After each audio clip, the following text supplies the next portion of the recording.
The 1997 season got underway as early as it gets on March 1st at Long Eaton Stadium with the opening race meeting of the season for the Brisca Formula 2 stock cars. Races went to Scotty Scotland, Rob Johnson and the Finnegans, while the Banger Racing saw Long Eaton's Barton boys take on a strengthened challenge from the Rotherham Steam team. But the Formula 2s were the main attraction, so take in the high-speed final as Peter Hobbs leads on the super smooth shale. Got the bit between his teeth now, he's disappointed. Oh my word, did you see 451? He rammed the car then. In no certain terms, Ian Walker was crashed out. Leader completes one more. Out to 747 in second position, Darren Mitchell. Jack. Red flags please, red light. Scotty Scotland's not going to win this one. He's coasting down the home straight up against the wires. And I think by the looks of things, Martin Heath's had one or two delays also. He's not going as fast as he really should. Watch Finnegan now, he's beginning to close up. He's sweeping past the Simon Panton car.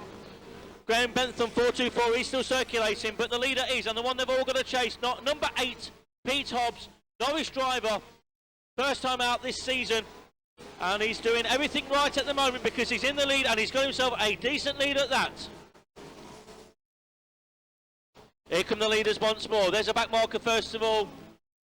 Mike Booth 115, Hobbs first, second 853, Chesterton 127, still third.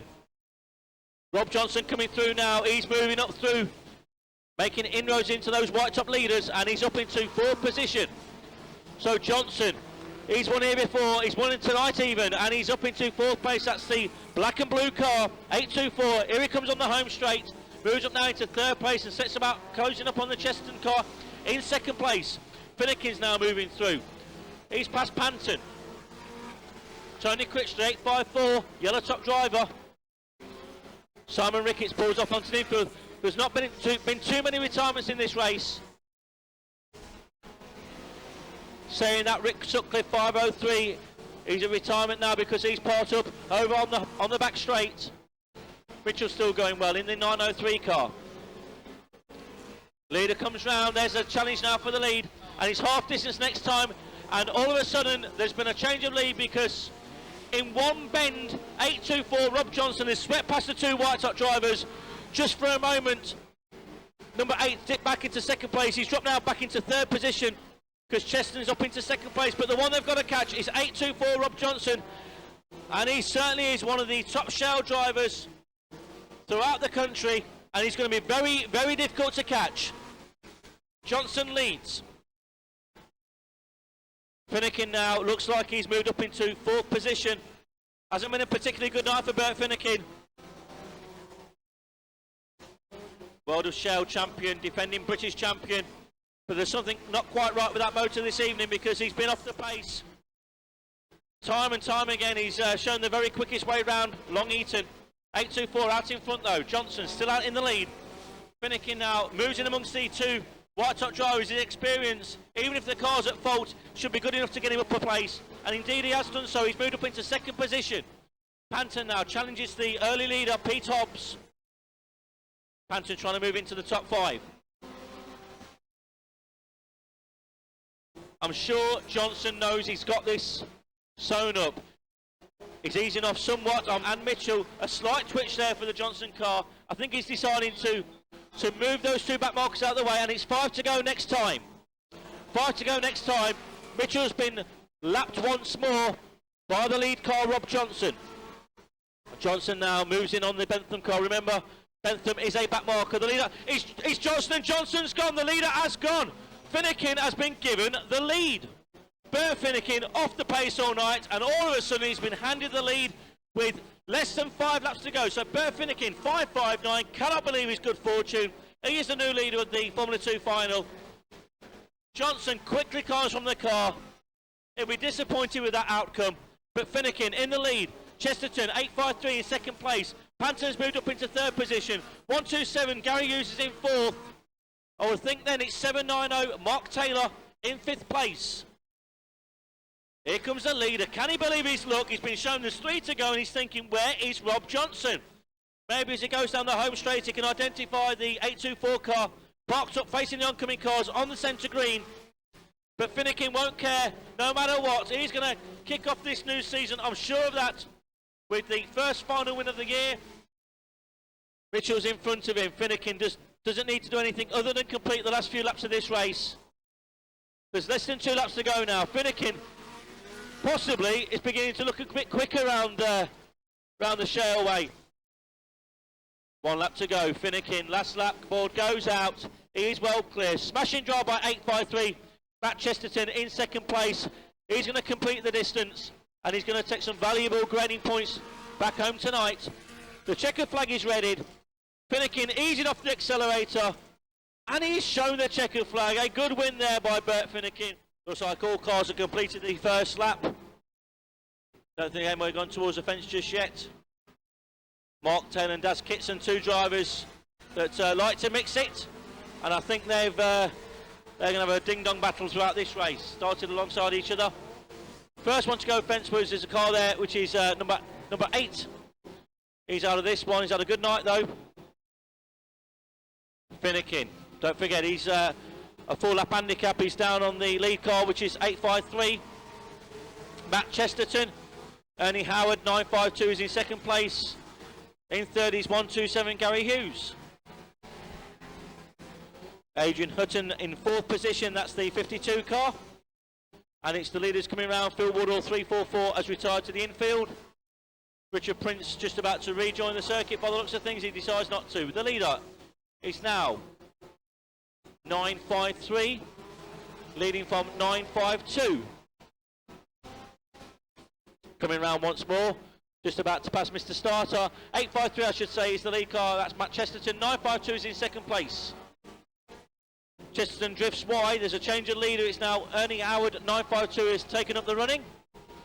Hughes in 127 is still in third place and doing alright at these early parts of the race. Cooper's retired to the centre green. Not had a particularly good night. Car looks very smart, but he hasn't done very well this evening. Howard leads, 952. In fact, it's as they are on the track, and the one making the best progress from the rear of the field is the blue top car of 824, Rob Johnson. Johnson now moves up into 4th position. Howard leads, 952. In second, Chesterton, 853. Third looks to be, is that 66? It looks like it is. That's Stan Quinnen. He's under pressure now from Johnson. Johnson nudging away at the back of the yellow top car. Quinnen trying to hold him off. Quinnen's no mean performer. Those 3 cars, close in it they are. They go into the next turn, but the one they've got to catch is Ernie Howard. 952 still out in the lead. Kitson is some way behind, and it's half distance next time, Mr. Starter.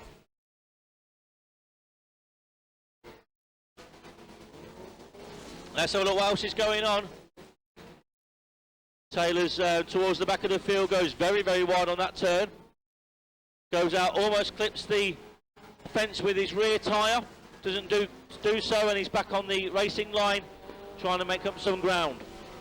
Still Quinnen and Johnson having a battle. Look at these 2 going round.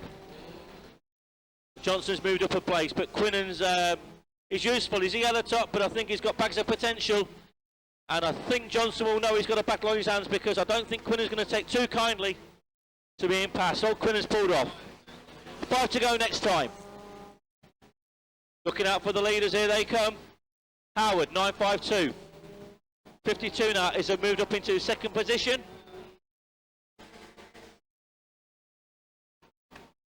In fact, second place is not 52, he's a back marker. Here's the leader though. 952 leading. Kitson could well be up there also, so too could Roger Mitchell in the 903 car. Number 5 still going quite nicely. 853, losing a little bit of time.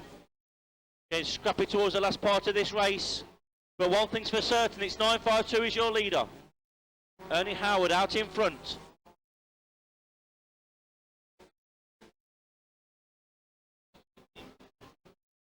Keep them going, 3 laps to go.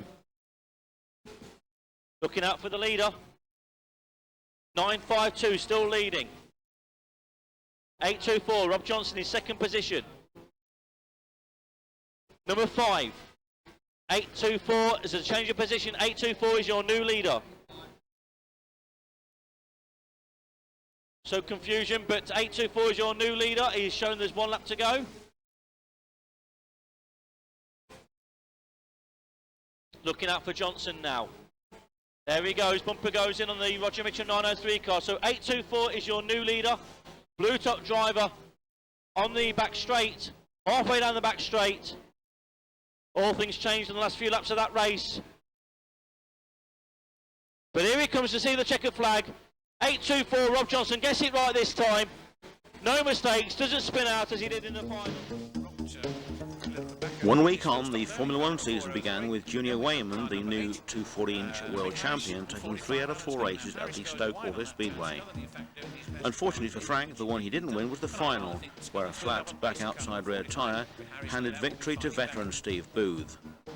After opening meetings at Birmingham and Sheffield, Formula 1 returned to Long Eaton, where Frankie Wayman Jr. was once again robbed of victory by mechanical failure in Heat 2. Gets past Scothern, and whilst Scothern is worrying about Harris, through goes Junior Wayman as well in car number 515. Up, and the leader's gone. The leader has gone, suddenly departed there, and that means a change surely which will take place quite quickly.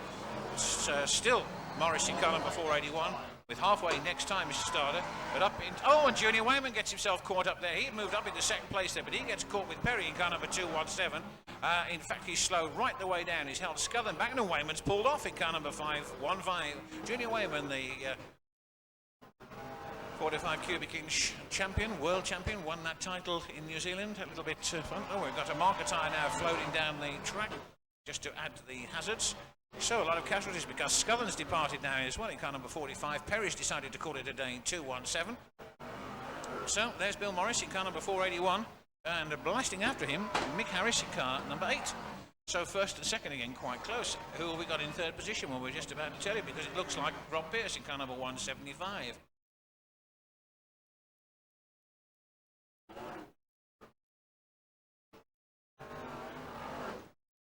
Well, all credit to Harris. He's found a way through with 5 to go, and it's Mick Harris in car number 8 who moves past Bill Morris in 481.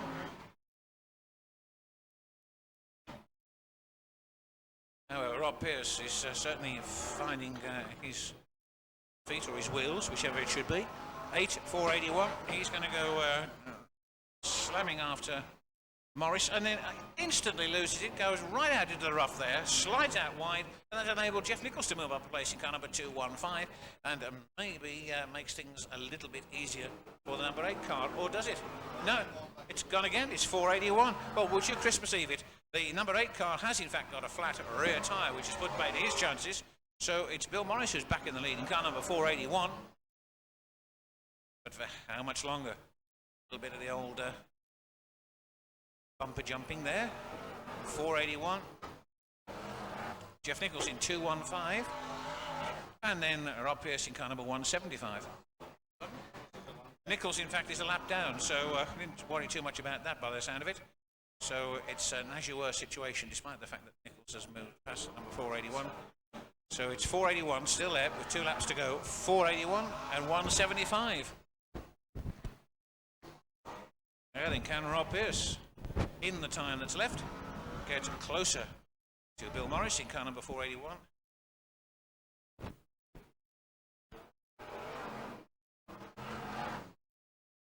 And they come again, 481 and 175. They're on the last lap, so if Rob Pearce is going to capture glory, then he's got to do it quickly. And he's in a position to do it. He's going to wind it up. Whoop! In it goes. And it looks as if Morris has been pushed out wide, right on the last bend. It's going to be a win for Rob Pearce, number 175. Followed by Bill Morris in car number 481. We'll wait a little while longer for the third place man to come through. The new New Zealand world champion got it back together only to be robbed again by mechanical failure in the final, handing victory to yet another favourite veteran driver. We joined that race after Heat 3 with Heat 1 winner Mick Harris in the lead and Martin Horsley commentating. 338 back marker car. Neil Scothern has got himself a problem over there on the back straight. He's clipped the yellow flags, please. We need to bring out the yellow flags. 2 laps completed. on the start-finish line. Chris Lloyd must fancy his chances of getting past Alan Scothen fairly early on in the restart.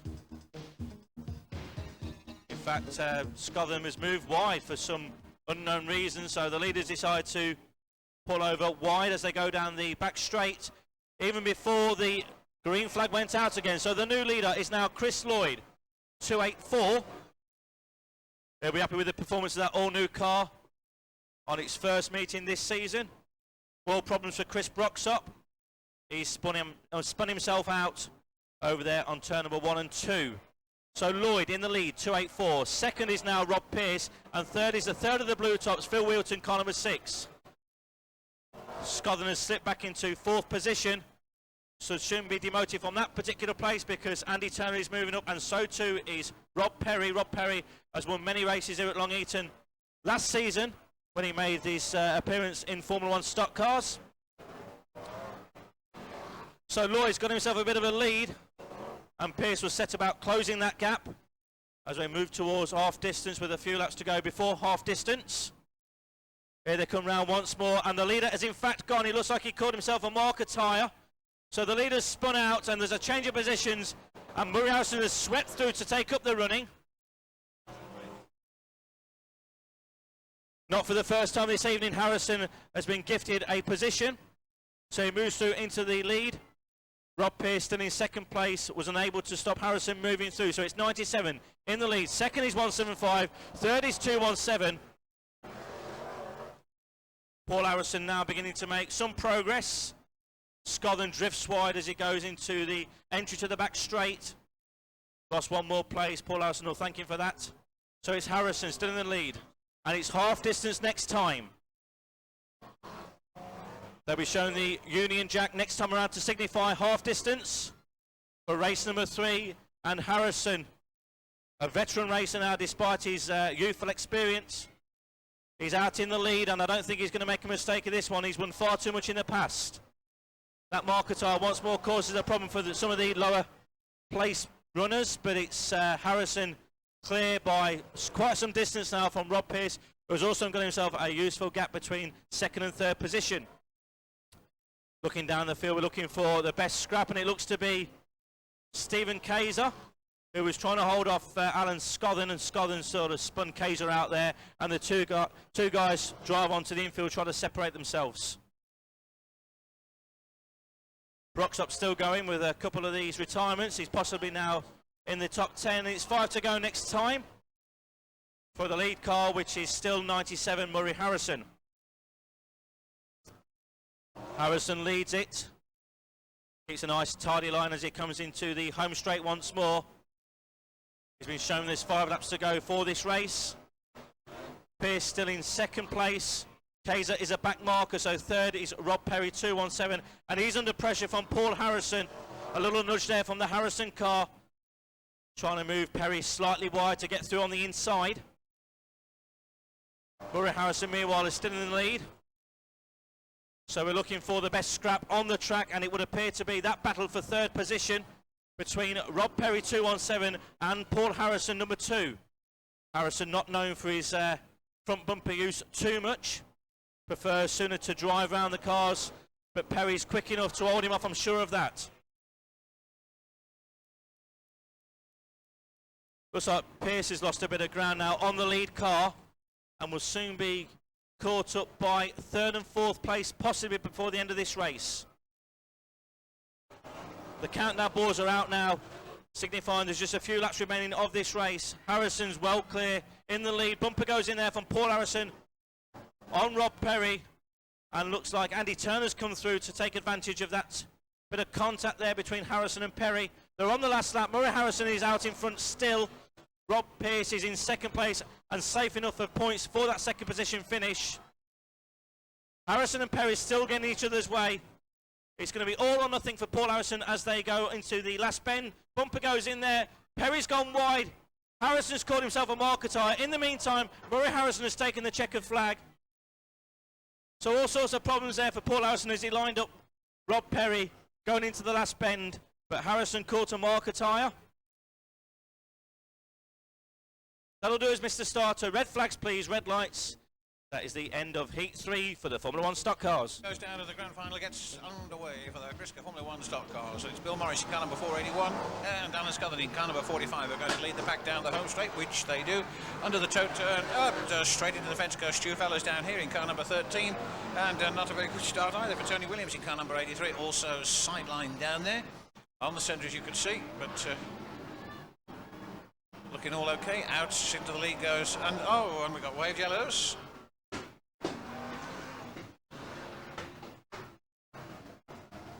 Getting to contention with Scuthan. Scuthan, in fact, avoids the attention of Bill Morris on that occasion in car number 481. But the man who's having a go, look at that, a nice little go there from Mick Harris in car number 8, who punted Bill Morris into Scuthan. It didn't quite work as Harris wanted, but at least it was a noble effort. So it's 45, 481 at number 8, first, second and third from 403. In fourth place, Phil Stockdale. In comes number 215. On the inside there goes Rob Cowley in car number 73.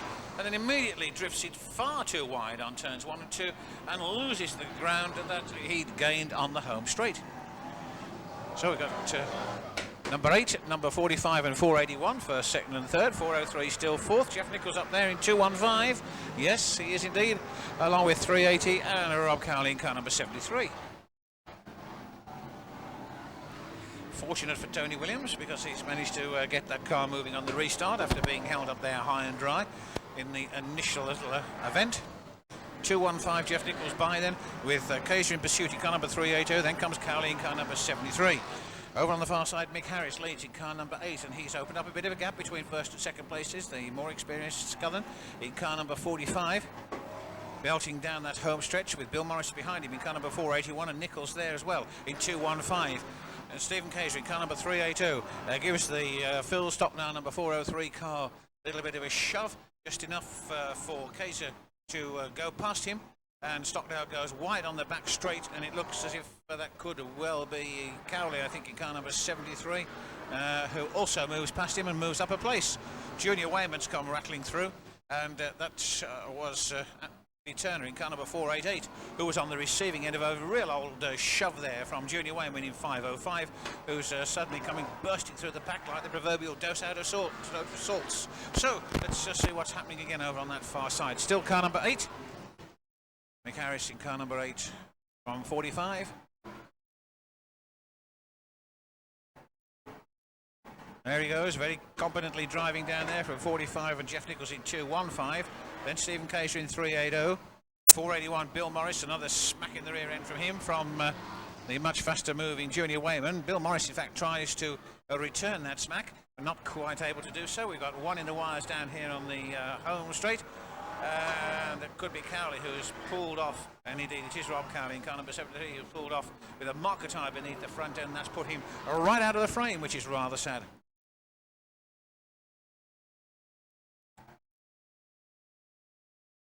So, halfway next time, Mr. Starter, halfway next time. Stockdale gets moving in car number 403 after a short stay in the fence down on the home straight. He's certainly not going to go very far with a flat rear tyre. Through goes Broxop in car number 338. There's the leader again, still Harris in car number 8. Nichols up in that second place in 215. Junior Wayman third in car number 515. Scuthan fourth in car number 45. That's how they are. Murray Harrison hoping that he can get a bit closer to the front before the checker flag goes out. We're into the second half. Mick Harris in car number 8 then still leads. Nichols is still second in 215. But Junior Wayman setting himself up and in a very good position surely at this stage to take this one. He's certainly got the time, but Harris is still going nicely. Spark, straight in over on that far side. 1, 2, 3, quite hard. That looked like Rob Perry, in fact, in 217 who went over there, just keeping an eye on that situation there. The other one was Andy Turner in car number 488. Cars moving over there, so the situation not too bad now then. What's going to happen? Let's have a look. There is Junior Wayman. And a beautiful piece of driving by Wayman, who bangs his way into the 215 car. Whoops, and Scuthan goes hurtling into the wires down there in car number 45. Kaiser as well, by the look of it. Car number 515 then. And it's 5 next time, Ian. 5 next time. So all of a sudden there was things happening right opposite race control on the back straight, then more so down here under the tote board. And certainly the lower places changed quite rapidly. And they changed even more up front once Wayman got himself in there. 5-1-5. Junior Wayman from 2-1-5. Jeff Nichols. 97, Murray Harrison now third. All credit to Mick Harris. He's still there in fourth place in car number 8. Oh, and Jeff Nichols is having a go. Oh, beautiful. Just look at that. Well, well, well. Quite amazing. Unbelievable. Wayman's got a flat, of course. That's what it's all about. But all credit to Jeff Nichols. He wasn't going to be overawed by the occasion, flat or not. And is Jeff Nichols going to be able to carry on and maintain that number 1 slot? Well, one would rather think that he might well do so. Junior Wayman continuing to go around in car number 5-1-5, holding on to that second place. Those two well ahead of Murray Harrison in car number 97, Mick Harris in car number 8, and Harris in fact having a go. He's having a go at the man in front of him. Oop, and that's a little bit more bumper crunchy going on there from Paul Harrison in car number 2. So it's 2-1-5 and 5-1-5. Oh, and it's all happening over there. 1, 2, 3 of them again in a big pile up. Murray Harrison's away 97. And then Harris having a go at Broxop. And then Paul Harrison having a go at Morris. Shoves Morris out of the way.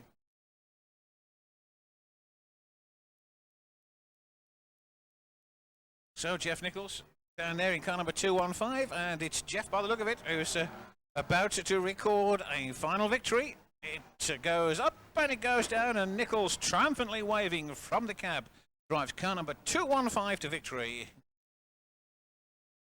Junior Wayman second in car number 5-1-5.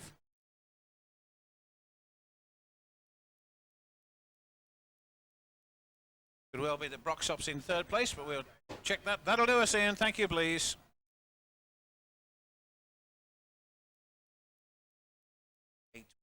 Morris. So Jeff Nichols, car number 2-1-5. Tony Critchley and Mo Brown's out there. 5-4-6. Blue Tops compasses now. 903 Roger Mitchell. 824 Rob Johnson. 159 James. CA recording of March showcase yet more high-speed stock car racing on the line in Shale, where Bert Finnegan won Eaton Grand National, Matt Chesterton won Heat 2, ex-Formula 1 driver Jeff Coleman won the consolation, with the final going to 34 Scotty Scotland. At the end of the first month of stock car racing, Junior Wayman was the Formula 1 top point scorer with twice as many points as second place man Gaz Bott. While in the Formula 2 grading list, Bert Finnegan was mounting a serious points championship challenge and going into April was more or less equal with Rob Speak. Other notable features of the grading list were top scores by Formula 1 drivers Mick Harris and Bill Morris, who, along with opening final winner Steve Booth, were en route for red tops at the May regrading. 242 just gets the decision. My word, there's a bit of contact there. Clearly there's a problem. 756 943. And 149, and then the first of the red tops up. Problem there on the home straight. 235. Scotland still out in front. Second Johnson, third Panton. Waiting for fourth place. There he is, Jeff Coleman, 239. Finnegan is moved over by Mark Taylor, 7-9. Scotland will say thank you very much. One challenge came in, but it wasn't enough. Car problems. Rob Panton a challenge on the last bend. Scotland has won the race. Mitchell, though, the Mitchell car starts to smoke down on the back straight. Yellows once more, please. We've got a tangle there. But Howe has been squeezed wide. The checkered flag goes down. Finnegan's won it. Johnson comes through into second position. 335 is third. 790. Cracking on around here at a good old pace. The month of April provided some great Formula 1 racing. Long Eaton's World Qualifying Round, for example, opening with key wins by Mick Harris and Bill Morris, a consolation win by number 13 Stuart Fellows, and before a 5-1-5 Grand National victory, a most enjoyable final win for John Lund. That race comes up next. Here it comes across the line. The checkered flag goes up, it goes down, and Harry takes it in car number 8. Then comes Rob Berry in 217. Dan Clark in 203, there's a bit of a gap again. Here comes Davison in car number 464 and 391. Andy Smith halfway next time, Mr. Starter, with a car broadside in the fence over on that. So time beginning to run out, and indeed it's run out because there's the checkered flag, and Bill Morris takes it in car number 481. 53 John Lund, 515 Judy Wayman number 2, Paul Harrison, and the rest of them are away, all the way. flag has gone down, and as you can see, lots of cars out there. This is the final in this World Championship qualifying round. No reserves, of course, allowed, and they're still motoring around there, getting to grips with it, sorting each other out. Car number 8 then in the lead in the early stages from number 45 to 481, with 3 white tops setting the pace. Harris in car number 8. Mick Harris in car number 8 going round there nicely from Scotland in car number 45 and 481. Bill Morris in that third position.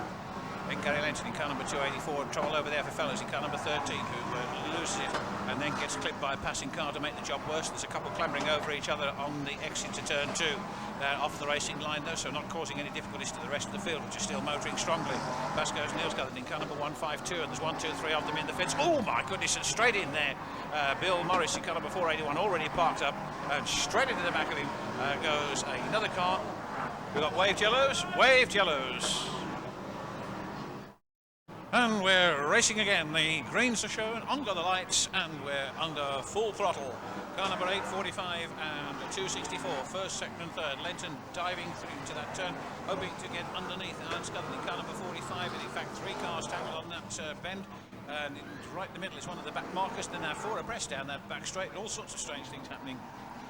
And more so just in front of race control. Just look at this little pack of cars. Lenton's gone into the lead by the look of it. Car number 264. He in fact is leading the pack. Still in that second place is Scudden in car number 45. And certainly now they're beginning to get stretched out along here. It's 8 and 264, sorry, 8 and 264, first and second. Third is Scudden in car number 45. Cottrell in car number 75 gets a thump from fast-moving Starmen. And it looks like we got waved yellows again, Mr. Sardo. Waved yellows again. So the green flag goes down, we're underway. Field already somewhat depleted as a result of a couple of race stoppages and trouble all the way around, but the back markers there bunching up, as you can see. Sparks flying from beneath the cars as they motor around the toe turn.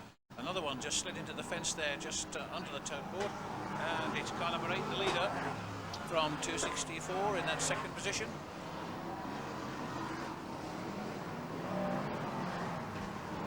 He's not up there.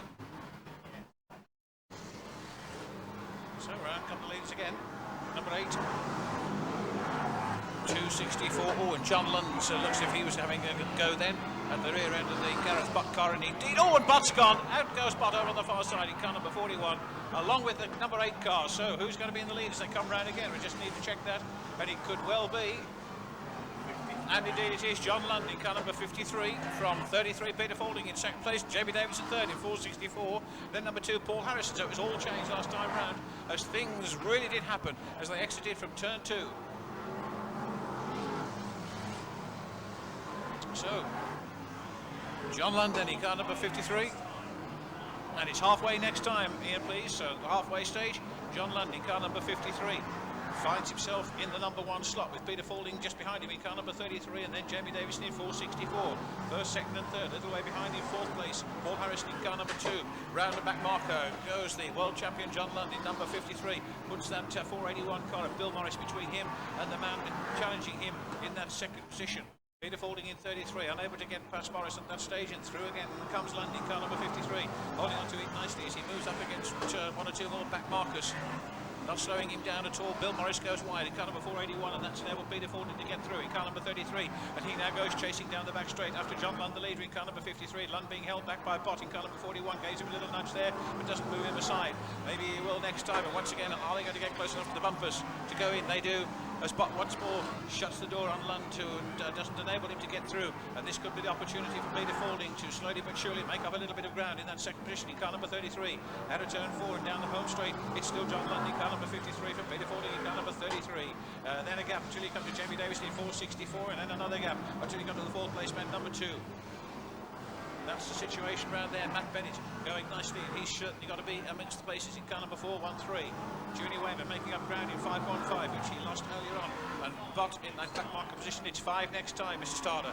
So with 5 laps to go, it's still John Lund in car number 53. He's certainly not giving anything away.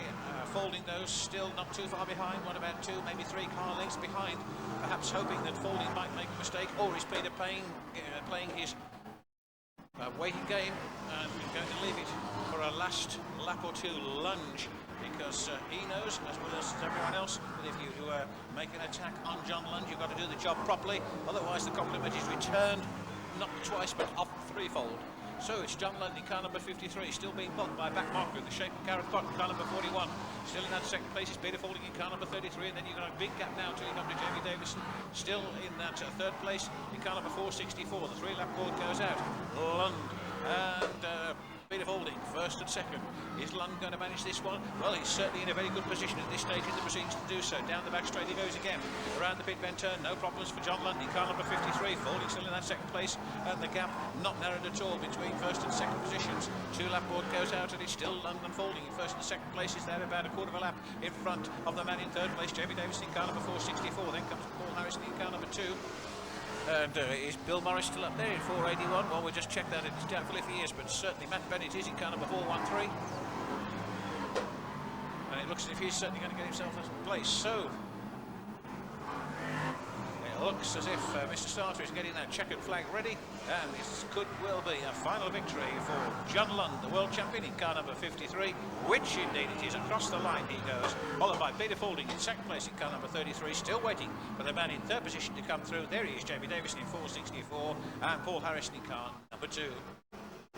Bit of a gap, could be Matthew Bennett in car number 413, followed by Junior Wayman in 515. Keep them going, please. Over the previous closed season, the growth of speedway had seen Skegness resurface with shale. SCA's first visit to Brisca's new shaleway was on May 24th for the 1997 UK Speed Weekend, and we joined the spectacular qualifying Heat 2 with Chris Jones on the microphone. All sorts of problems down there on the turn. 45, 16, H525, and it looks like 83, the other car involved in there, together with number 7. The rest of them come through, and it's number 44, Ken Hopes, in a lead position. 275, Dave Gaunt, 274, Dave Gaunt, being overtaken by 38, Jason Holden.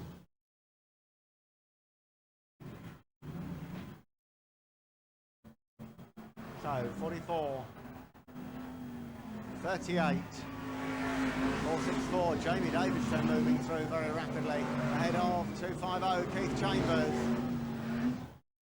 And I seem to remember that 274 landed up in much the same place in heat number 1, so he's not having a happy time this evening.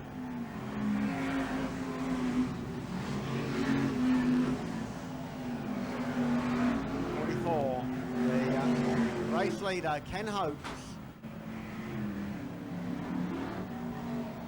comes through once again with 38, 464, 250, 175, 283 and 391, the race order.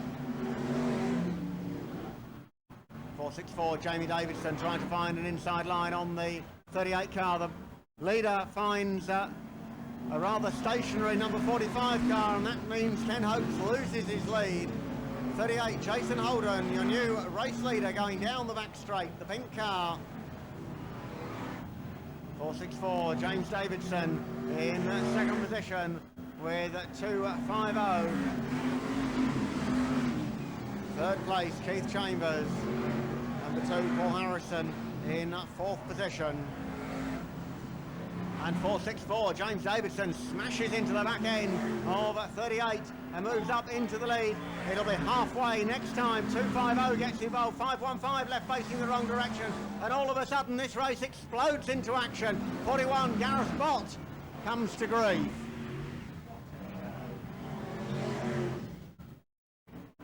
The halfway signal goes out. 464, Jamie Davidson, the race leader. 38 in second place, 391 and 2, looking for an inside line as they go down onto the back straight. It's 464 the leader, 2, 391 and 38.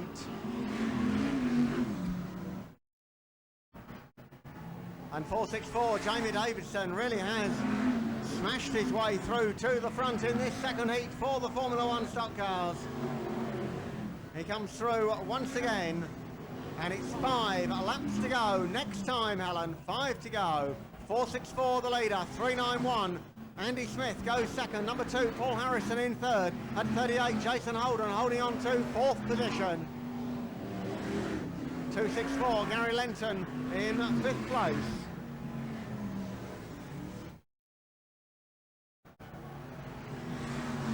'22, Will Yarrow with problems on the town end turn. The leaders coming round once again. And 464, Jamie Davidson in a lead position. 391, Andy Smith. Looking as if he may have to be content with his second place of the evening. 464, 391 and 2 the race order. 38, Jason Holden in fourth position. The leaders go down the back straight once again. And the 2-lap board being made ready for 464. James Davidson, and a lot of smoke coming from the engine compartment on that car as he went past us last time. 391, Andy Smith in second. Number 2 in third position, Paul Harrison. And those three go through all together. And it's going to be a last bend dive as they go down the back straight. Number 2, Paul Harrison, goes into second place. He gets smashed into the back end of the 464 car. It's 391, Andy Smith, who takes the checkered flag. He went from second to third to first, all in the space of the last half lap. The rest of the cars coming through. Heat 3 featured the first recorded big crash of '97. Watch out for the 264 Gary Lenton car on turn 4. Sweeping bends of the Skegness Shaleway.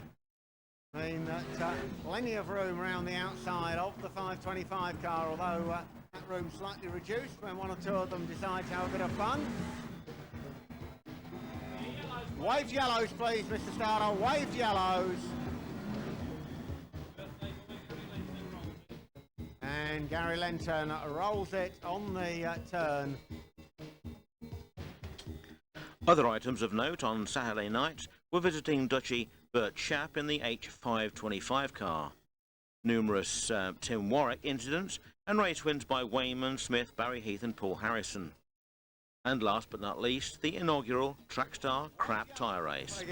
This one was open to any driver with genuine non-race tyres, with Paul Harrison winning the £30 beer voucher for the crappiest tyres going. Watch out for the extra clean tyres of Gaz Bott, who at this point in the season was organising the Ballistics Tarmac Super League. More of that later. Daisies, I don't think these cars handle too well on these.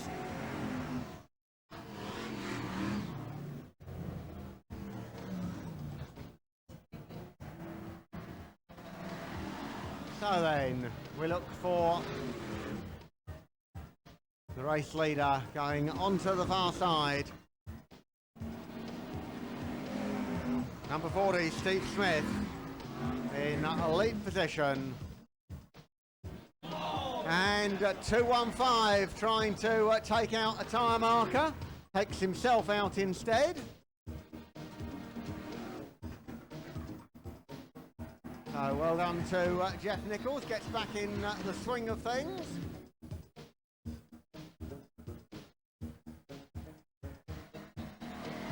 Number 40 goes out, and it's 380, Stephen Kaiser in a lead position. And just imagine if we'd got 30 cars racing on these tyres. I think that would have been really something. 380, Stephen Kaiser the leader. The battle between 307 decides to take a bite out of the back end of Gaz Bott. Ballistic.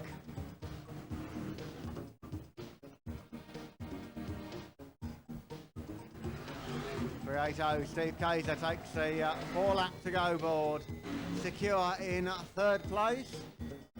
As the checkered flag about to come out, rock and roll time special. Congratulations to 380. Up on the track shot turn. 13 the race.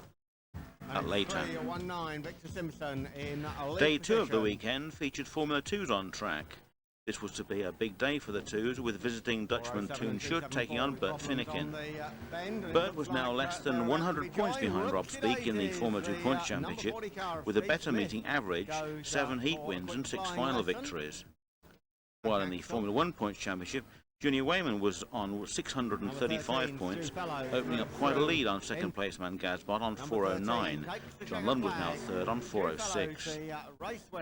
But Sunday's Formula 1 racing went the way of Stuart Fellows, Keith Chambers and Ian Platt, with highlights of the day's top racing coming next. And it'll be a black flag for 515 if you can manage it, Mr. Starter, with a broken wheel guard. But I don't think he can remove him. And it's 55. Stuart Finnegan, who takes the checker flag. Second place driver Charlie Stubbs in 196. Phil gets around the town end then very neatly and puts the back marker between him and the chasing pack. And 559 Bert Finnegan and 196 get hooked up.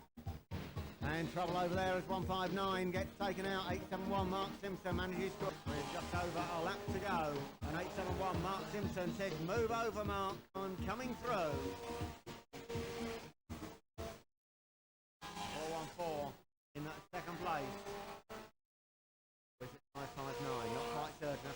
It is the winner of the race, not the highest point scorer over the 2 days. It's the winner of the race who becomes the UK Open champion.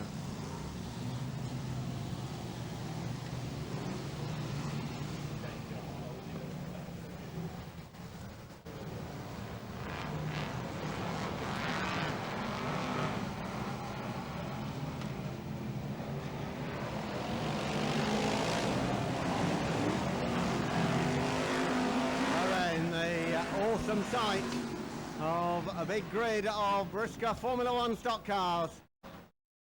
Thunders past the starting marshal's rostrum. And we nearly got a rollover then.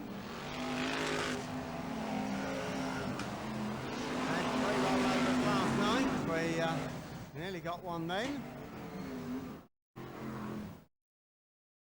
Johnson and Rob Pearce sorting themselves out. Stu Fellows retires from this one.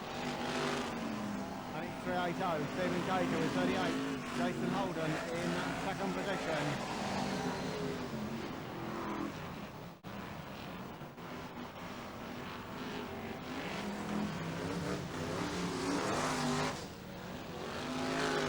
Leading star grade driver at the moment, the 250 car of Keith Chambers.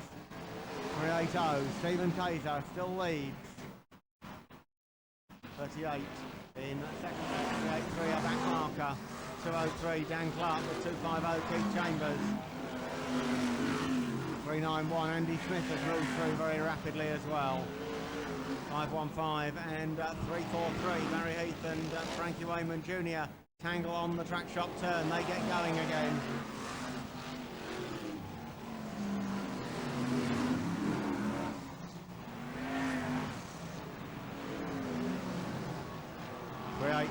380, the race leader Stephen Taser with 38 in second position. Jason Holden 250 running in third place. 391 back in there as well. So it's 380, 38, 391. 203 and 250. Stephen Kaiser holding on to a useful lead at this stage.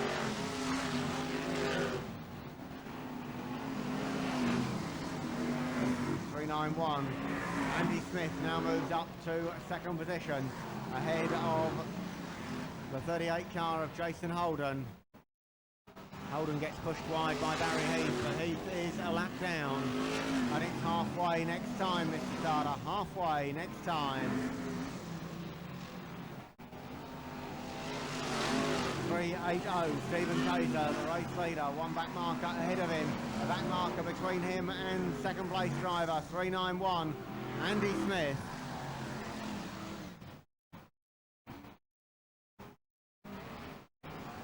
380, Stephen Cage to the leader, 391 closing in all the time. And Kaiser has got a problem. He pulls up on the far side, and 391 Andy Smith goes through into lead position.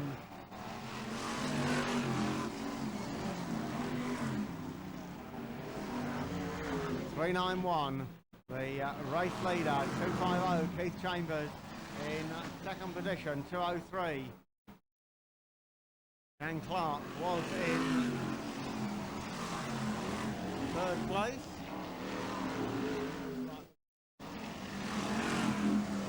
The leader goes through once again. 1 lap to go. 391 the leader. 250 in second. 97 in third. 41 and then 464. And it's coming round the final turn. 391 Andy Smith takes the checkered flag.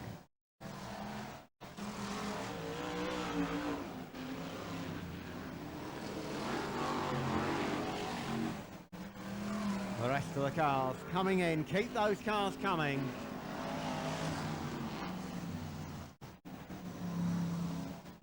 The circuit at the moment, a great big black line down each of the... That is not tarmac, I hasten to add. That is the rubber. Can we get the 391 car off the racing line, please? Across the top of the shale way. 1997 UK Open Champion. Toon Shoot is closing the gap on the 240 car, and Shoot goes in hard onto the track shop turn. Derek Coleman tries to fight his way back, but it's Toon Shoot who moves through. 30, Toon Shoot in a lead position. Comes round for the checkered flag.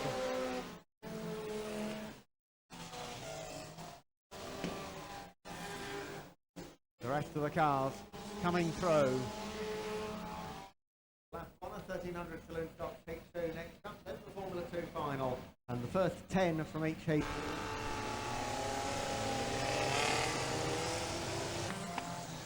So then the green flag goes down and the Brisca Formula 2 stock cars get underway. Tom Smart and a whole load more together with Russell Williams involved in a big pile-up on the first turn. 196 Charlie Stubbs goes round, 591 goes round, and that leaves 559 Bert Finnegan in second position ahead of 871 Mark Simpson. The 5-lap board goes out. Phil Kay 756 the race leader. 559 Bert Finnegan and 871 Mark Simpson having a real battle for second position, but at the moment they're not catching up with the white top leader. 756 Phil Kay in a lead position. 559 Bert Finnegan holding on to second place. He gets pushed wide by 871 Mark Simpson. Simpson moves through on the inside and they go down the back straight side by side. Finnegan breaks early, looks to move in on the back end of the 871 car, but can't quite find it. 871 still holding on to second place. 756 Phil Kay, the race leader, avoiding the spun Dave Brennan car, and that gives a chance to the Star Grey drivers. 871 goes wide. 559 Bert Finnegan nips through on the inside and takes over second position once again. 2 laps to go. 756 Phil Kay the leader. 559 Bert Finnegan in second, and 871 Mark Simpson in third position. Phil Kay with problems with the back markers.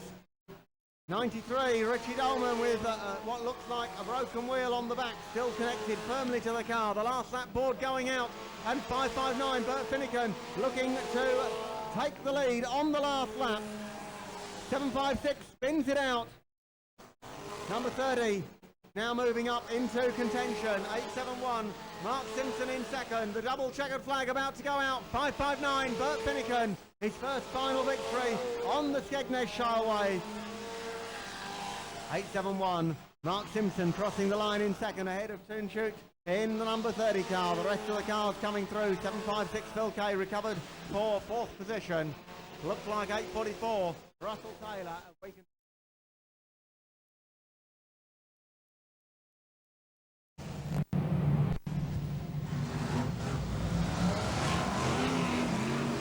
Green flag goes down. We go racing. Brisca Formula 1 stock cars, and the Star Grey drivers getting in a right mess down there right at the start.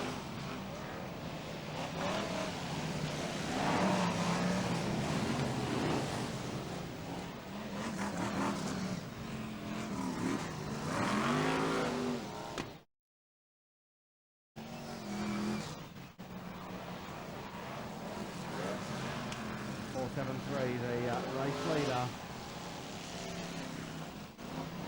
And all sorts of troubles over there. 3.78, Wayne Handley finds the time after running in front of him.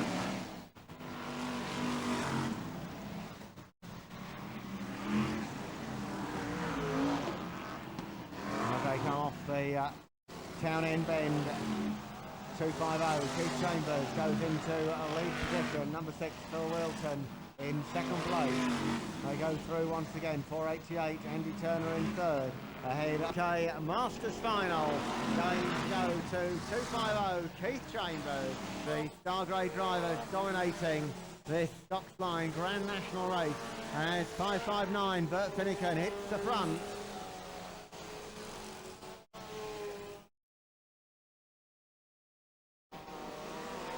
5.59, the race leader. H30 in second position.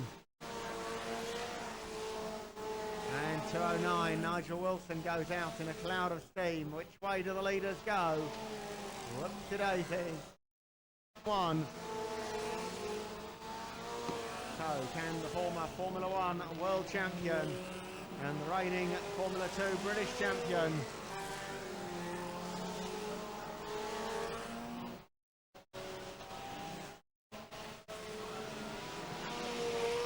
red flag please, Mr. Starter. The former Brisca Formula 1 world champion did a heat and Grand National double here at Skegness, something like about 15 years ago now, 1982, when he was a young man, and he's never actually done a heat final and Grand National double in Formula 2s, but here at Skegness. So congratulations, 5.59, Bert Finnegan. Green flag goes down, and for the final time today, Brisca Formula 1 stock car set off on 16 racing laps on the pitch. The race leader. Number 13, Stu Fellows having one or two problems. And Murray Harrison and Rob Cowley have another coming together as Dan Fox bounces off the safety fence 3 times down the back straight.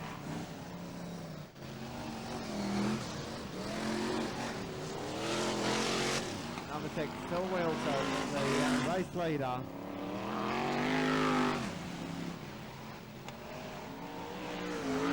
That marker, 4.88 in second place now as 41 has a problem. And 4.88, Andy Turner now has an even bigger problem.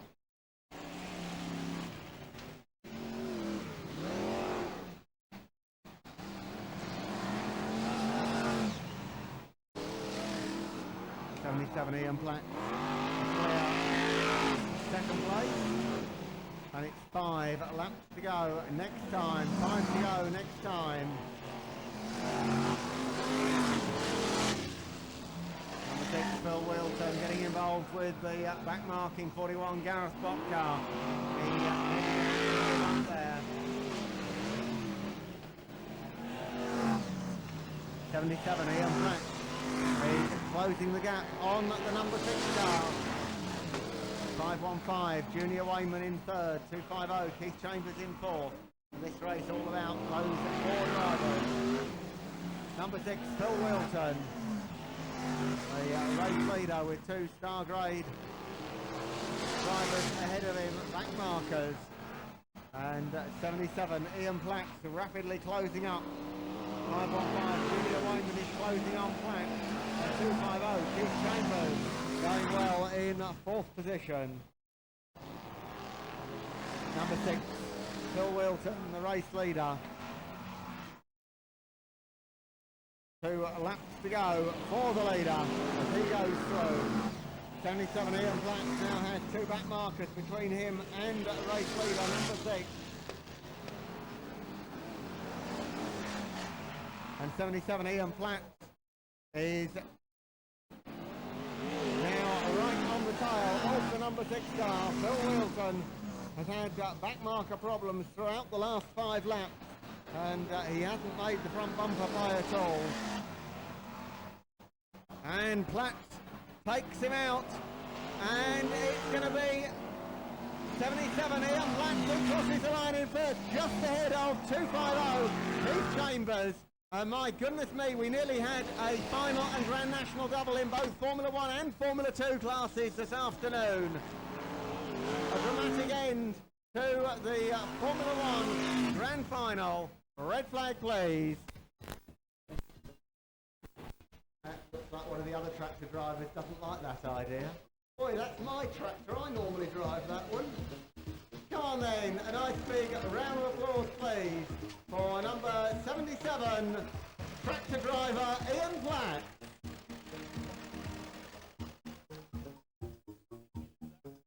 Bringing the May Bank holiday to a close was the best instalment yet of Long Eaton's Monday Mayhem Banger series. We hand you over to Martin Horsley for the highlight of the Long Eaton Banger year. Watch out for Tony Beard and the Silver Fiesta. He was back at work 2 days later.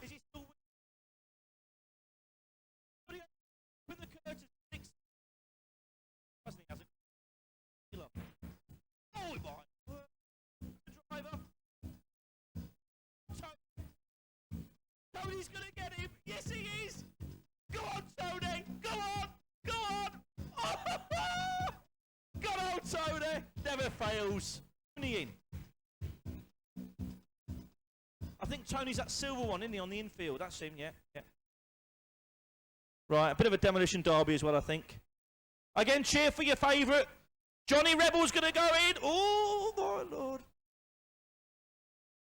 Who's 1, 2, 3 then? What's his name? If you're a little boy out there and your dad's not next to you, it could be your dad. Your dad could be 1, 2, 3. That's my dad. Oh, that's what we like to see. A good old fencing. Oh, my word. Is he all right? Is he still got his dentures in? Steve Gould lost his dentures. Steve Gould lost his dentures. Da, da, da, da. We need to be entertained. There goes Tony Beard. He's having a go at me dad. Go on the green car. Turn around and ram into him. Don't let him beat you. That 161's done nothing, has it? Oh, yes, he has. I was just saying about 161 doing nothing. Did anybody miss that? Just make sure the driver's all right. Is he okay? It's Tony, he'll be all right. Right, there's my dad still going. 1, 2, 3.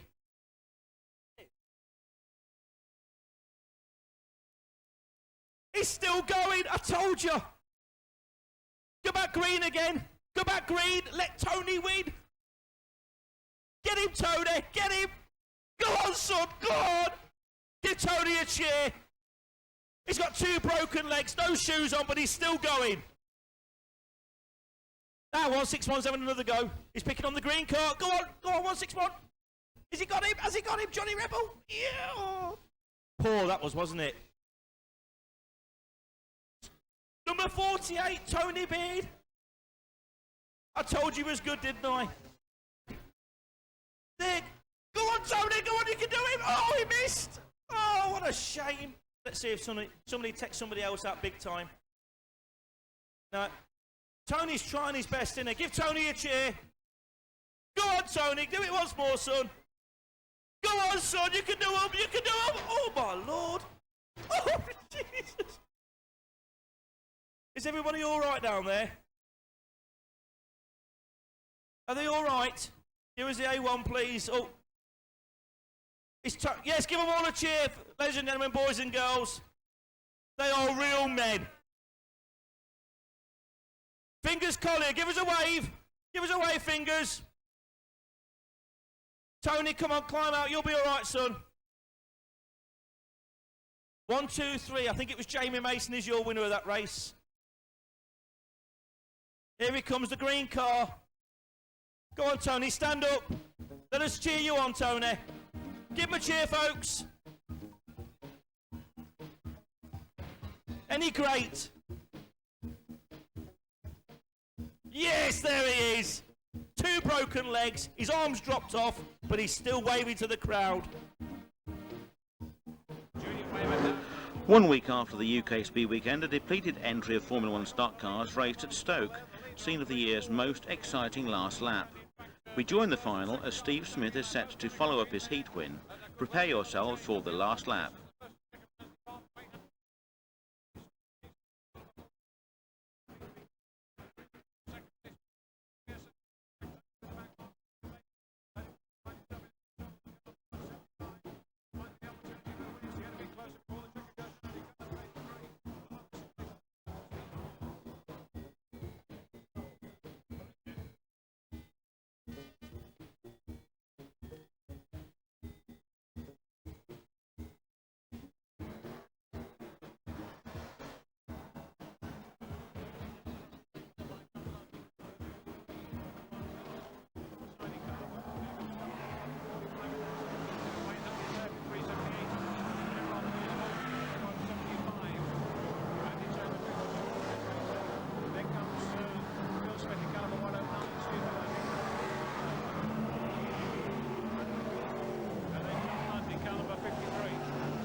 Picks up yet another place as he swept round 1 and 2 down that back straight. Still the bit sorting out going on.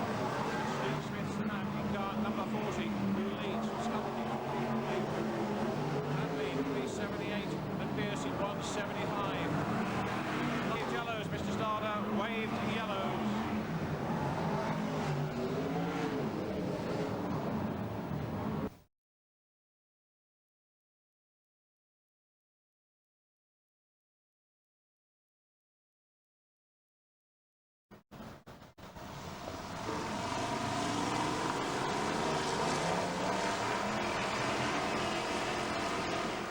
Flag goes down again. We're underway over the remaining distance.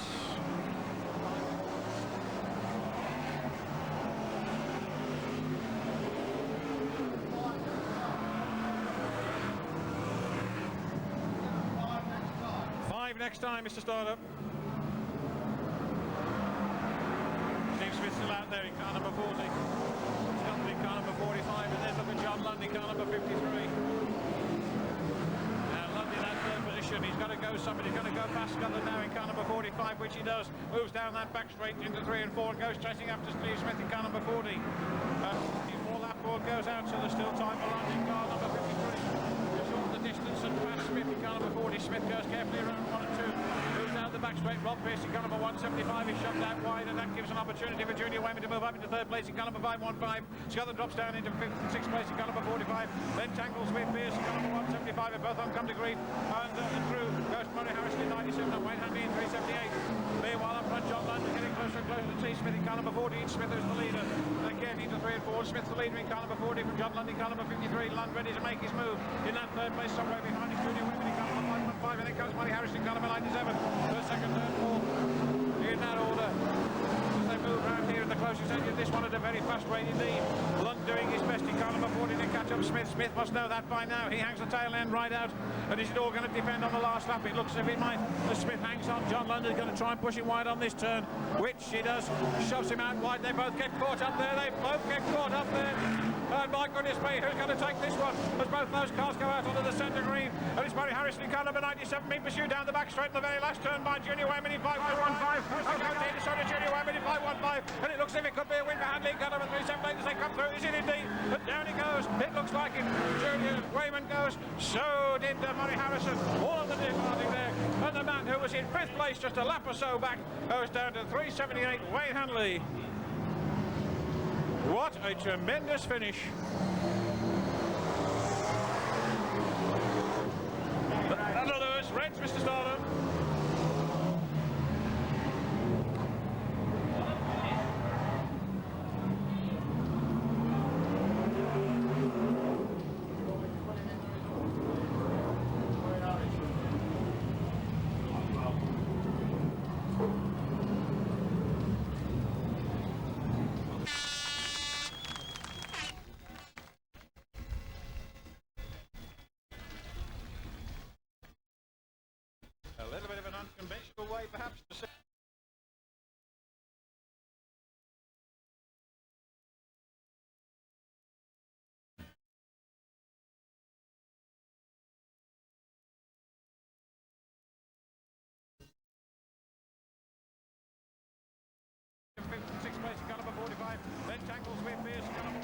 5 both on come to grief. And through goes back, gives an opportunity with Junior Wayman to move up into third place in car number 515.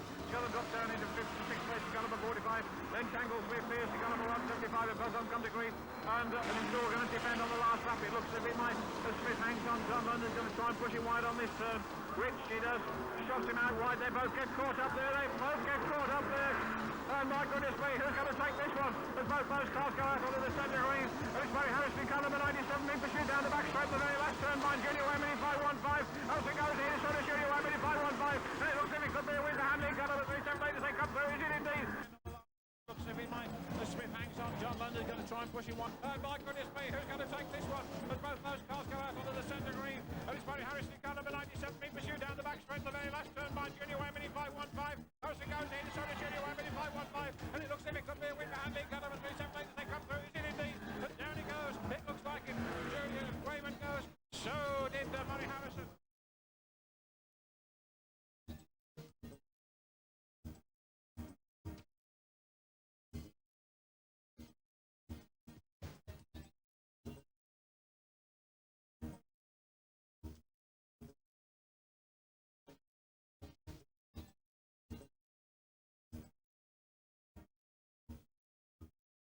And the man who was in fifth place just a lap or so back goes down to 378, Wayne Hanley.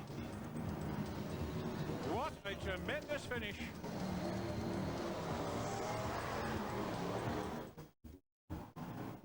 Alan Scotland's the one that goes wide this time and loses time, but he tangles with number 22. Both cars slide out wide. So it's along with Wayne Handley, the other mid-grader in the May spotlight was Dave Johnson. And after a run-in with officials at the May Long Eaton meeting, watch out for that controversy as we present highlights of the night's best racing. Alan Scotland spins wide, hits the fence. 40, Steve Smith with a comfortable lead. So at this rate, it'll be Junior Wayman spin. So the 515 car there is in trouble. Steve Smith was racing here at Christmas and won 2 of the 4 races that we had on the programme. So he certainly is happy with that car around Long Eaton. The car we think is a former, certainly a Peter Fowling chassis, which Steve has bought previously in the hands of Will Yarrow, we think. So Steve Smith in the lead position, Junior Wayman beginning to close with the second half of the race, but at this rate at least Wayman should have enough time to close that gap. We will see. Steve Smith nearly spinning out there, Wayman nearly spinning. So it's 40 from 515 and the 2 cars now a lot closer together. 40 first, 515 second, and the 2 cars there getting very, very close. Smith slowing down, trying to hold Wayman off. And it's 5 next time, Mr. Starter. 515 now in the lead. Junior Wayman, the lead car. Cars tangling there on the Nottingham Road bend, but there is a clear path to go. Lots of cars retired from this one, but it's 515 now, your lead car from 40 in second place, and 488 Andy Turner in third. So Gareth Watt must be a lap down. And in third place, number 488. So Junior Wayman takes the check-in in the lead position. Gaining the flag for second, 40 Steve Smith, and finishing third at number 488, Andy Turner. Southern third and 32, Stuart Bate in fourth. Next in line, a nicely repainted 383, Dave Johnson, who won the final at Coventry. Also 175, Rob Pearce, and 284, Chris Lloyd. Dave Johnson getting a bumper in there on Stu Bate. Johnson currently running third from 175, Rob Pearson, 446, Steve Booth. The red top slow to move. It's time, Mr. Starter. Trouble down the back straight for Gary Lenton in the 264 car, but the first 2 cars get by him without any problem. So it's 40 from 477. Brightmore and 40, Steve Smith are slowing there, and it's 175 now pressuring for the lead. Rob Pearce gets a little bit sideways. So it's 40, and the tussle now is for second place. 477, 175 and 383. All arguing over second place. 175 gets pushed wide. So it's now 383, Dave Johnson in third place. And moving up for the kill. 40 from 477 from 383. We're into the second half now, and it's Steve Smith in the lead position from 477 and 383. And it's 5 laps next time, Mr. Starter. Down the back straight, it's Dave Johnson who we're looking to now for a change of position, but will he do it? 40 from 477 and 383. Johnson moving in this time, thinking about a push. Doesn't make it, but 477 does, and it's Brightmore into the lead position. Dave Johnson following him through. Steve Smith catches the fence post. He's out of the race now by the looks of it. So it's 477 first, 383 in third, and 175 in third. And Johnson has a flat tyre. Johnson is out of this one. It's 477 now from 175 and 152. 284 in fourth place, 343, 73 and 250.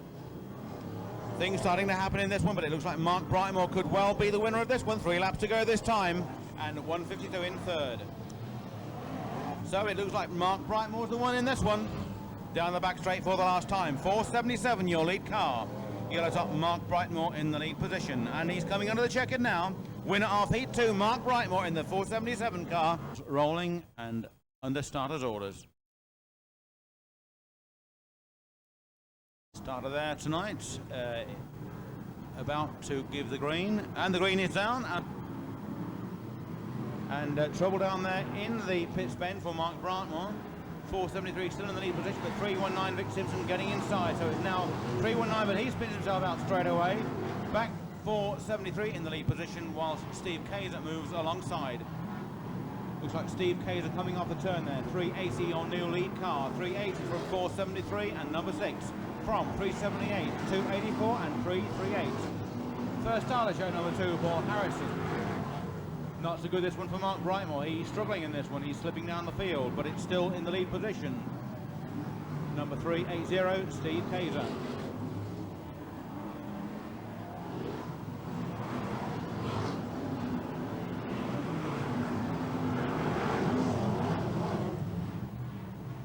And Johnson both closing on the lead car. We've got a rollover. We have a rollover. Yellow flags, please. The steward says, go red, call a stop to the race. So we will take the results as they stand on that last lap. That must be Doug Brasher there on his roof in the pits turn, right next to the pits gate. In the interest of safety, we are stopping this race, and we'll call the result as it is shown. Position 477, Mark Brightmore, 6 fill wheels and 152 and 32, 380 and 45. Blue top, 383, 338, 175, 488. 22 and 13, putting the pressure on. He gets past 45 and he moves down the back straight. The lead cars go out in a tumble there on the pits bend, but still your lead car, 477 in second place.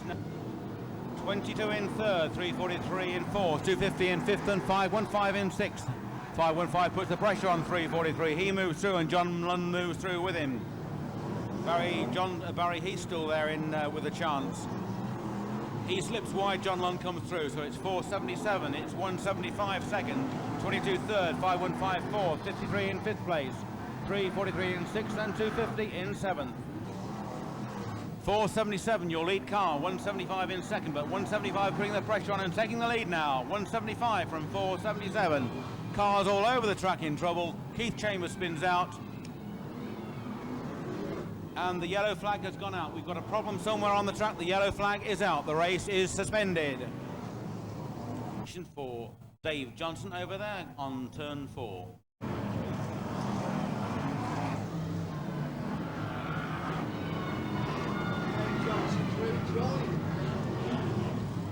Well, this is amazing. Dave Johnson has rejoined the race. Black flag for 383, please, next time round.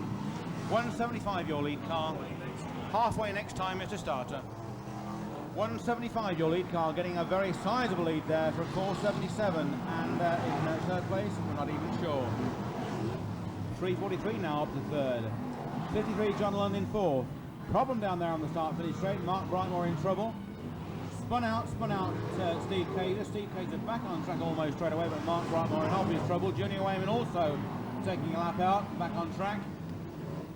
175, your lead car in second place, 22 in third, 343 and in fourth. John Lund in 53. Lund is having trouble there, but going wide on the track, all trying to avoid a stationary tyre in the middle of the bend there.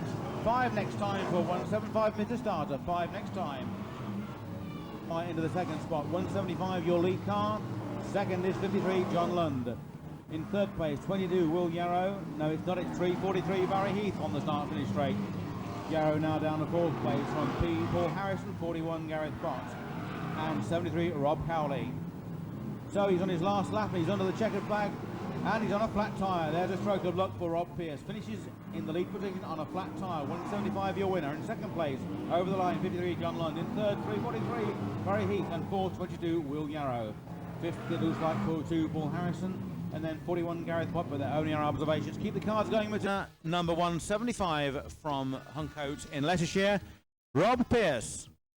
Blue tops, 488, 446, 22, 383, 338 and 13. 383 will not feature in the results. 2, 343, 250, 264, 215, 515, 53 and 41. The race is underway, 175 leading him off.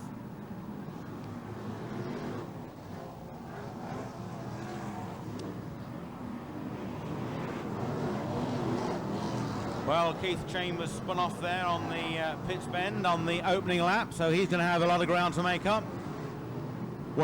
So Steve Kaiser goes by in the lead position, and in second place coming by us now is 477, 22, 2, 515, 488 and 215. Next is 53, 343, 41 and 13. And we've got problems over there on the pits bend, cars climbing over each other. Jeff Nichols, number 2, Paul Harrison, 488 amongst those involved. But still, your lead car going down the back straight, 380, Steve Kaiser. And currently he's running in second place in this one. Just remember, folks, that the 383 car is not up there in a position, but he is not being featured in this result at all for not attending a request to see the steward. In second place, 515, Junior Wayman. No, he's gone. In second place now, 53, John Lund. In third, 515, Junior Wayman. And in fourth, 41, Gareth Bott, we think, is being pressured by number 383, Dave Johnson. We just hope that he lets Johnson by, because Johnson does not feature in this result at all. Sensible move there by Steve Kaiser. The lead car is still 380. Steve Kaiser. In second place, 53, John Lund, and in third, 515, Junior Wayman. Kaiser is in trouble over there on the back straight. Lund moves up and moves inside the Kaiser car, so it now looks as if Lund is going to lead on the last bend. Lund comes under the checkered flag, and Lund is the winner. In second place, 515, Junior Wayman, and in third place, it looks like 380, Steve Kaiser. Kaiser has a flat tyre, he's out of the race, but finished in a place. Mr. Johnson will not feature in the results. The winner of that race, 53, John Lund.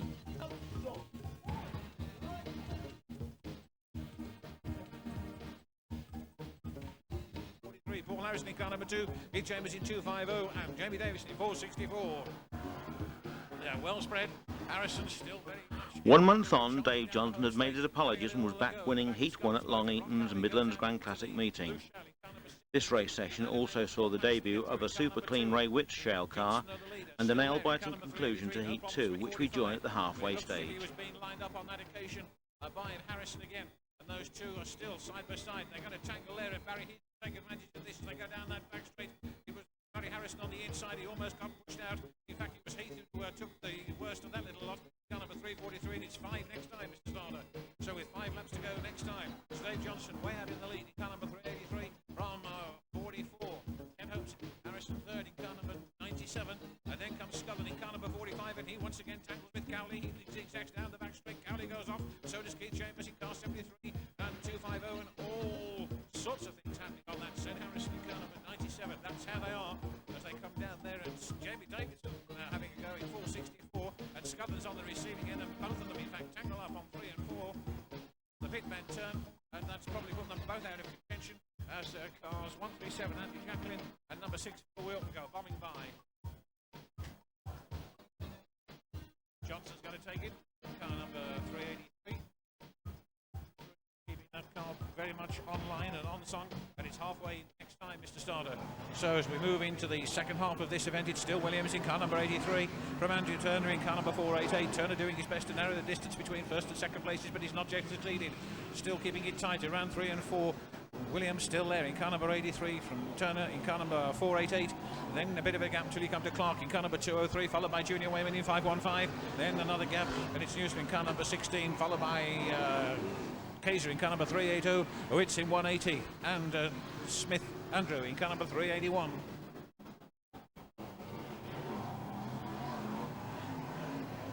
Well, this is a good drive from Turner as well in car number 488, keeping the pace going very, very nicely. 83 and 488. Junior Wayman moved up into the third position in car number 515. But it's 5 next time, Mr. Startup, so with 5 laps to go. Turner now getting a little bit close. In fact, he certainly struck home there, and he's going to have another go. Tries to push Williams wide in car number 83. Doesn't quite happen for him. Then Turner himself has a problem with the back marker and a couple of marker tyres, and that's given the opportunity for Junior Wayman to move right up in car number 515, and he's going to try and power his way around that turn on the inside. Is Junior, he could be getting away with it. He's slotting himself on the inside. There's problems over on that back straight as Junior moves up there, and Turner's going to have a go at Junior. He doesn't manage to push him wide on that occasion, but at least he was having a go, and he's still having a go. Meanwhile, Williams is still up in front in car number 83, followed by Wayman in car number 515, and then Turner now in that third position in car number 488. Dan Clark fourth in car number 203, and then a bit of a gap until you come to Smith in car number 391 and Witz in car number 180. Can Turner hold on, because Junior Wayman's getting closer and closer each time round. Williams in car number 83, though, whatever happens now, he's certainly done well in this event. Kept his toe down, driven a good, cool, competitive race. Doing his best now with just 2 laps to go to keep Junior Wayman at bay. Car number 515, he's there in that second place. Williams still in the lead in car number 83 from Wayman in 515. And the number 488 car of Andy Turner in third position, followed by Dan Clark in fourth place in 203. Still Williams, though, as the last lap board goes out, so if it's going to happen, it's going to happen on this turn as Williams powers his way into the last lap, around 1 and 2 for the last time. Sparks flying from beneath the Junior Wayman car as Williams holds on all the way down that far side. Wayman winding it up. Is he going to have a last lunge at that car? Yes, he is. But is he going to be able to get through as Williams holds on? It's going to be neck and neck as they come into the home straight, and Williams hangs on, and he's done it. He's done it just about. Just about, but he was there. A nod from the steward's box confirms that Tony Williams was there in car number 83. Ladies and gentlemen, he's on the way round for a richly deserved round of applause from everyone around this raceway. The winner of that event for the Brisca Formula 1 stock cars, driving car number 83 to victory, Tony Williams. The rest of the meeting saw a 10-car consolation and a surprise Lund retirement, and an easy Rob Pearce win. And the 20-lap Midlands Grand Classic, scene of another easy win, this time for Dave Johnson, with an exciting last lap decider for second place. Once again, a marker tyre rolling its way, in fact, a little bit quicker than some of the cars down the straight, badges across out of harm's way. Oops, and there's all sorts of trouble there. Tony Williams caught up in car number 83. He's one there. Dan Clark looks like the other one in car number 203. Oh, there's something going to happen on that far side, and indeed it does as Johnson puts the bumper in hard. Away goes 44. Ken Hopes into the fence. He also moves aside. Wilt in car number 6 takes over, so it's 383. Dave Johnson who goes into the lead, followed by number 6 Phil Wilton in that second place, and Rob Pearce now 30, car number 175. Well into the second half of this event, and Johnson certainly stamping his authority on this one, no doubt about that, in car number 383, with 5 next time, Mr. Starter. So with 5 laps to go, Johnson's still there in 383 from number 6 Phil Wilton in that second place, and Paul Harrison in car number 2. Then Barry Heath, I think it is, in car number 343, followed by Junior Wayman in 515. Off goes Andy Jacklin to the safety of the centre green in car number 137. Tim Warwick limping around the outside of the track with a flat rear tyre in car number 307. That's obviously put him right out of contention indeed. Taking another look then, and Johnson certainly now pulling right away. Oh, and Junior Wayman's going to go in hard there, and he did. Was it Junior? Just have a look as he comes through again. Indeed it was. Junior Wayman in 515, putting Barry Heath well and truly away in car number 343. Barry Heath shoved really wide, and through went Junior in car number 515. So will there be any changes up front before that checkered goes down? Well, if there's going to be, it's going to happen quickly. Dave Johnson in car number 383. Still in that second place is Wilton in car number 6, but he gets a clout in the rear end from Paul Harrison in car number 2. Tries to send him wide, does Paul, but it doesn't quite work. And Wilton's still there in car number 6, but here comes Junior again. And this time he really ladles it down that back straight, but doesn't have to use the bumper as Wilton goes wide, and so does Harrison. And Junior nips through in car number 515 to take that second place. Dave Johnson still the leader though in car number 383. Meanwhile, a little bit further back, that's Jamie Davison in 464 having a go. Bill Morris in car number 481. Off goes Rob Newson to the safety centre in car number 16, and we're on to the last lap. It's Dave Johnson in car number 383. Obviously having no problems at all, but a little bit further down, Junior Wayman in car number 515. He's not been able to get too far away from the attention of Paul Harrison in car number 2. And in fact, Harrison winding it up to have a go, and he does a go into and out of the fence they go. It was a good effort. Johnson takes it. 515, number 2. And Andrew Smith in car number 391 coming through to gather one of the 4th places right on the very last lap. But a gallant effort from Paul Harrison in car number 2, who did his best to put Junior away. And we've got Andrew Turner in car number 488 having a go there. And we can have the Reds, Mr. Starter, please.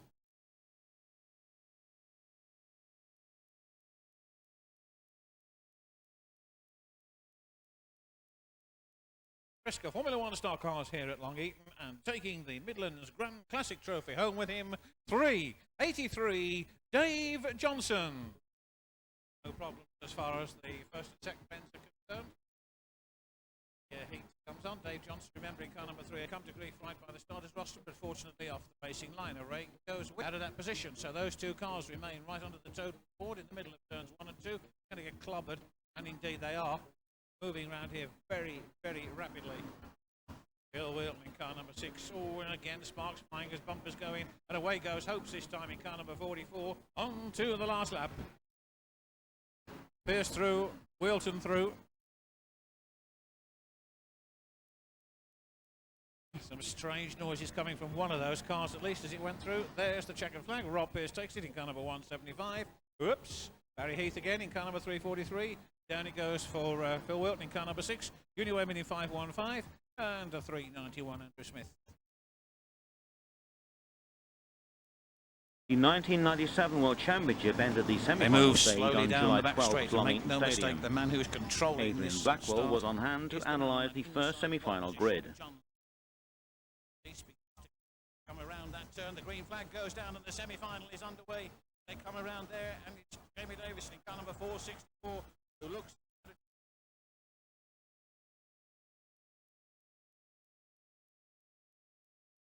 97 champion semi-final. Sponsored by Stoke. We're here at Long Eaton. Balmy Saturday night, first race. Looking down the grid, we've got the defending champion John Lunt on the pole position. Alongside him, it's the car of Jamie Davison. Perhaps on paper, not looking the best in the semi-final. Bradford, quality grid of cars. Here at Long Eaton, there are some fantastic runners down the grid. Looking further down, you've got first timers like Steve Lewin in the 29 car. Steve making red first time in 1997. We've got 203, Danny Clark, excellent performance in the British Championship at Buxton. And then down the back of the grid, you've got 1989 World Champion Ray Tilsley. Ray racing this year in limited appearances, but at the hands of Peter Folding car. We're looking set for a great semi-final here at Long Eaton. Who knows who the winner will be? Maybe it'll be John Lund, maybe it won't. We'll have to wait and see. Pre-meeting, Adrian was in the pits and talked to man of the moment, Gareth Bott. Bott's Tarmac Super League had its first practice at Hensford the next day, which proved to be the last anyone ever heard of ballistic motorsports. Row, Gaz Bott in the 41 car. Gaz, a favoured position inside second row? I think it's better than most on the night. Should be interesting, but I think you've got to do it all on the first corner, haven't you? So is that your ploy then, to take out Mr. Lund first, Ben, and get rid of the current world champion? Well, not really, but the thing is, it depends how quick he is out the corner. The thing is, if I'm not quick enough, someone's going to get me, so I've got to go first. You've had quite a good season this season. You started off at Superstar in the first regradings. Yeah, we started off all right, but we lost the momentum. With one thing and another, had a few problems with the car, been very busy at work and other things on my mind as well, so I should think, to be honest with you, I'll tell you now, I think this will be, this and the European, if we get in the World Final, will probably be my last meetings this year. That'll be it. Formula Ones, that'll be it. Right, so you're out at Formula 1 by the end of the season then? Definitely, yeah. I've got more pressing priorities, business, neglecting the business being one of them, and it's just too much time involved in racing Formula 1 these days. Okay, so what will you be happy with tonight at the end of the race? Well, I mean, to be honest with you, there's absolutely no pressure on, because if I don't finish tonight, it just means I can finish the season a bit earlier. But yeah, if I got in the first top 3 and got in the first couple of rows at Bradford, that would be very nice. But as I say, that I'm not bothered, so it doesn't affect me in the slightest, fortunately. Okay, well, that's the driver of the 41 car, Gaz Watt. Gaz, good luck anyway for tonight. Thank you very much. Behind me, we've got the 53 car of the current world champion, John Lund. John, of course, racing a single car this year, just one car for both services. John took an excellent win at the British Championship at Buxton earlier in the year, on tarmac, against the tarmac specials in a shale car. John, of course, races all over the country, and Long Eaton is one of his more successful tracks. Had some good times here. Of course, he's had the bad. But I guess on paper, we're expecting to see John Lund in victory lane tonight. However, this is a semi-final, and anything can happen. Okay. Here we see the car of 464, Jamie Davidson. Jamie just bringing the car back from its pre-race scrutineering. Jamie, of course, sits alongside John Lund on the front row. Rumour has it that he's retiring at the end of the year. Maybe a good result tonight and a good result in the World Final might make him change his mind. Jamie, of course, racing a Peter Folding shale car there. It's got coilovers all around and quite a potent little motor under the hood. The current world champion is 53, John Lund. Nonetheless, Lund stayed in control right up to the flag, despite a track full of action. Davidson hung in for second, with Rob Pearce fighting his way up to third. Adrian Blackwell caught up with all 3 after the race. Pace begins to quicken as they come around that turn. The green flag goes down and the semi-final is underway as they come around there, and it's Jamie Davidson in car number 464 who looks as if he's going to try and get through down the inside, but he doesn't, and it's in fact John Lund who immediately moves through in car number 53. Trouble down there for Chris Lloyd. Davidson in car number 464 is right behind Lund in car number 53. John Lund goes out a little bit on turns 1 and 2, and Jamie Davidson tries to get through in car number 464 but fails to do so.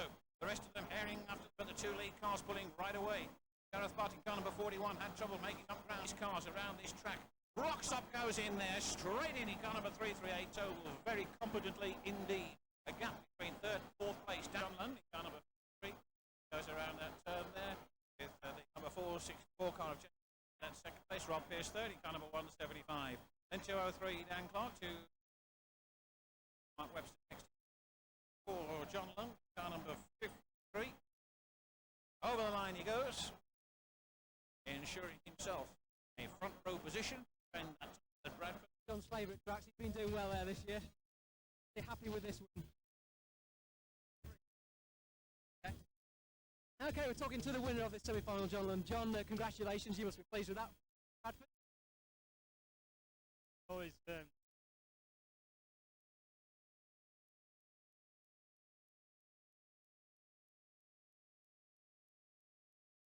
having a good tussle there with Jamie at the start. Well, like cars with Jamie breathe. I didn't have to drive defence.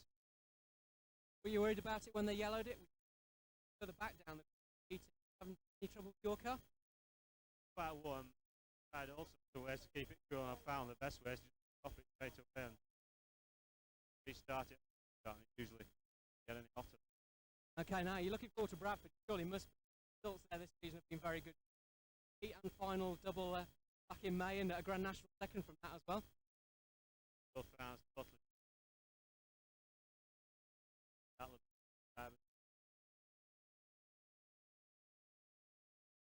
Who would you like next to you at Bradford? Who wouldn't you like behind you? Bothered. I mean, on a world final, everybody potential danger. Drive your hardest. Go for it. Well, I guess they're calling you up for presentations now, so congratulations to John Lund and good luck at Bradford. Thank you very much. Thank you, John. So Jamie Davidson steps forward to accept his award for 2nd place, and that guarantees him a 2nd row start at Bradford.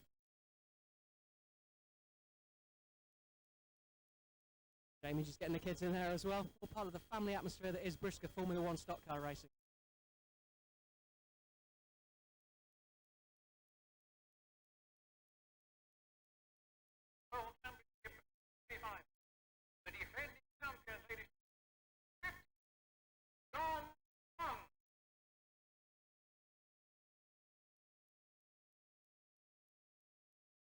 And John Lunn steps forward to accept his award and the checkered flag.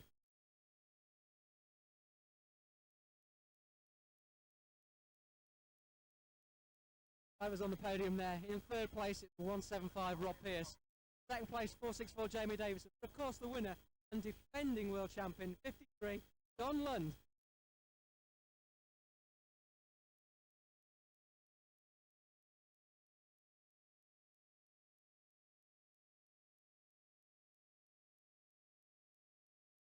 So 2 out of the first 3 there on the car of 53, John Lund. Jamie following up on the car there.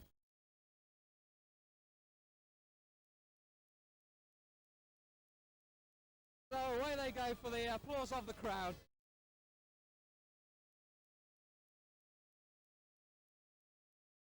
So I have with me the driver of the Warm Winters 175 car, Rob Pearce. Rob, congratulations. You were very front of the grid at Bradford. I really wanted second place. I was pushing Jamie as hard as I could, and it dried out. Saw you closing in there. It got a bit spaced out towards the end, though. You have to eventually say, I'll Seen the gap behind me, and I thought, big. Did the caution affect you at all in the middle? Caution in the middle when they stopped the race? It annoyed me. Necessary. There you go. Right, well, how do you rate your chances at Bradford? Circuit you like? Thursday, White City. That says it all, doesn't it? Well, that's a very happy driver of the 175 car, Rob Pearce. Congratulations, Rob. And with Jamie Davison, the driver of the 464 car. Jamie, you ran off from us there. There's no escape, I'm afraid. Are you happy with second place there? We're racing John Lund very hard at the start there, and got in front of him a couple of times. Yeah.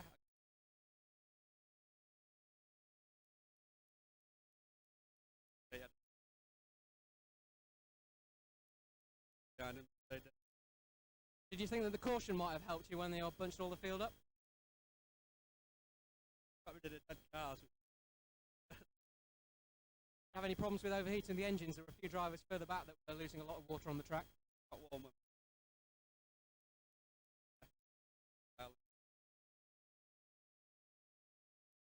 Are you pleased to be on the second row at Bradford? Is Bradford a track you like? Oh, okay. What about in previous years then?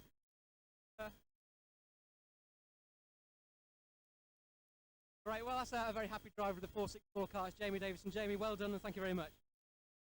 Last bend, a lunge from the man in second place. The rest of the meeting saw the consolation won by ex-Long Eaton Saloon Stock champion Gary Utley.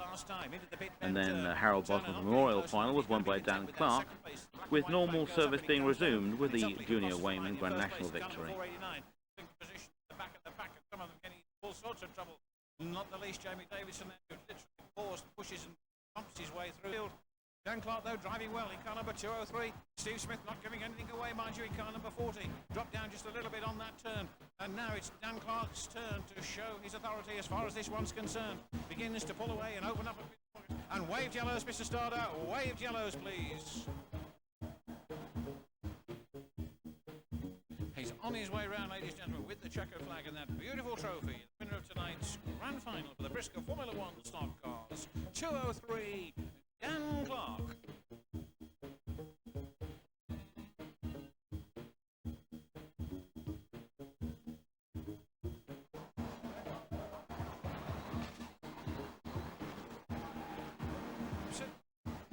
Who's that? It's Tilly, I think, that's disappeared over on the far side. He car number 9 and Barry Heath having a bit of a go there.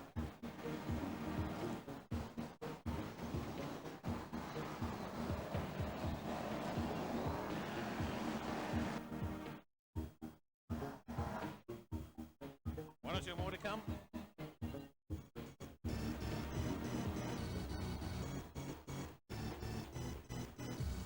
The semi-finals and the Bradford stock car season in particular came to life on Sunday, July 27th with the best Formula 1 race session yet of the 97 season.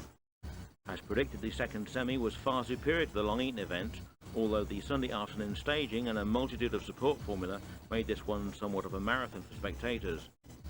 After a twice restarted opening heat starring all-time crowd favourite Dave Beresford and won by Matt Bennett, stand by for highlights of the regular season's best F1 stock car race and the second World Championship semi-final, In particular, check out the awesome track craft of 391 Andy Smith.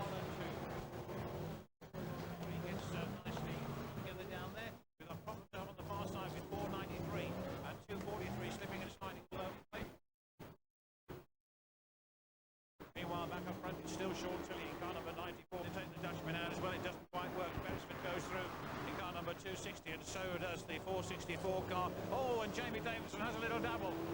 There's the checker flag yet again. 64.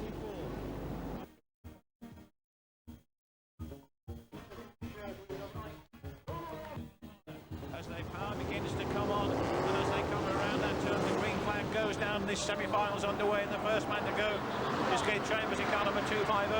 And so it's 515, Junior Wayman in the lead for Paul Harris in car number 2 and 391, Andrew Smith. Then comes Murray Harris in car number 97 and Barry Heath in 343 as they go down that back straight in this to 25 lapper out of turn 4. Junior Wayman leads in 515 from Paul Harris in car number 2 and 391, Andrew Smith. A little bit further down, they've stretched out. There's no real aggro going on. We've got to number 2, Paul Harrison in third place, Murray Harrison fourth in car number 97. Then comes Peter Fording in 33. Murray Harrison goes a little bit wide on the Bradford turn, and that's enabled Peter Fording to get through in car number. Meanwhile, there's no problems for the leaders. They're circulating quite quickly, and Junior Wayman is opening up quite a gap in car number 515. However, Andrew Smith in car number 391 is still there. He's going to take avoiding action. There we got one right over. Wave yellows, Mr. Starter. We've got one right over there. Smith in car number 391 is still there. He's going to take avoiding action. There we got one right over. Wave yellows.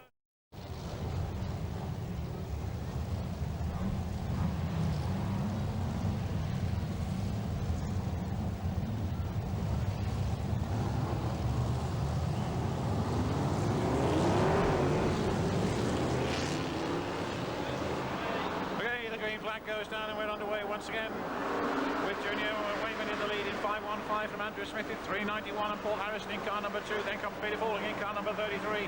There's going to be a change there by the look of it as Murray Harrison in car number 97 blocks off Barry Heath in car number 343 and Rob Berry's up there as well in 217. Coming around that turn, it's still the bit spent turn coming up against back markers again, which doesn't trouble them this time. It's number 515 and it's halfway next time, Mr. Starter. Junior Wayman in car number 515 still out in the lead from Andrew Smith in car number 391 in that second place and third position, still really giving it a good run. In number 2, Paul Harrison, then 33, Peter Fording. Peter Fording doing his best to try on the inside there, but he's not close enough. Still Junior Wayman with number 2, Paul Harrison. Is he going to get through now as Andrew Smith goes out a little bit wide, but not wide enough to allow Harrison through. Harrison, no neck and neck down that back straight, door handle to door handle as they go down that far side. And in fact, Andrew Smith hits the spot of bother and he drops down a couple of places. It's Peter Fording who moves up into third place. Number 2, Paul Harrison is now second, chasing after Junior Wayman in 515. Andrew Smith's coming back and he pushes them both left. Andrew Smith there. And both Peter Fording and Paul Harrison disappear on that turn. And it's Andrew Smith who's back into second place after using the bumper to very good effect on turns 1 and 2. They come through again. 3 laps to go, and it's still Junior Wayman in 515 from 391. Andrew Smith, and Andrew Smith's going to have a pot at Junior, and he puts Junior Wayman out there. Junior Wayman bustles his way around the outside. Murray Harrison moves through into second place in car number 97. Junior Wayman drops down to third place in car number 515, and it's Andrew Smith in car number 391. Sees the opportunity to beautiful effect on that last lap, and it's he who takes the lead, and a very commanding lead it could well be at this stage in the proceedings. 391. Andrew Smith, as the last lap board is being prepared, goes down the back straight with just 1 1/4 laps to go. It's Andrew Smith in car number 391 from Junior Wayman in 515. And then on to the last lap, the first, second, third baseman through any moment now onto the last lap. And look at this, Ian Platts has come through in car number 77 by the look of it. Murray Harrison's got a flat rear tyre, that's why he's slowing down in car number 97. And so it's checkered flag time, and it's going to be Andrew Smith in car number 391. Who crosses the line with a triumphant wave of the hand out of the cab. Junior Wayman second in 515. 77, Ian Platts third, Murray Harrison fourth with a flat rear tyre. And who knows what comes after that. No comments until the charts have been checked. The final result had 391 Andy Smith winning from Junior Wayman and 77 Ian Platts. And after the customary coin toss, John Lund claimed pole position on the 97 World Final Grid to be staged at Bradford in 2 weeks' time. Today's remaining races proved to be a precursor of that upcoming meeting, with an influx of Dutch Archon drivers helping to create the highest levels of track action of the year so far. Remaining races went to 4-2-1 Nigel Wilkinson, the final Scene of a 77 rollover was won by Gary Utley, and the Grand National went to Derek Fairhurst. A race which was abandoned after a sensational accident on the back straight involving some of those Archon cars. Most popular of the sport formulae at Udsall were the three-wheeler Reliant Robins. As for the Archon drivers, these accident-prone entertainers will be back at the World Final. There between the two semi-final winners.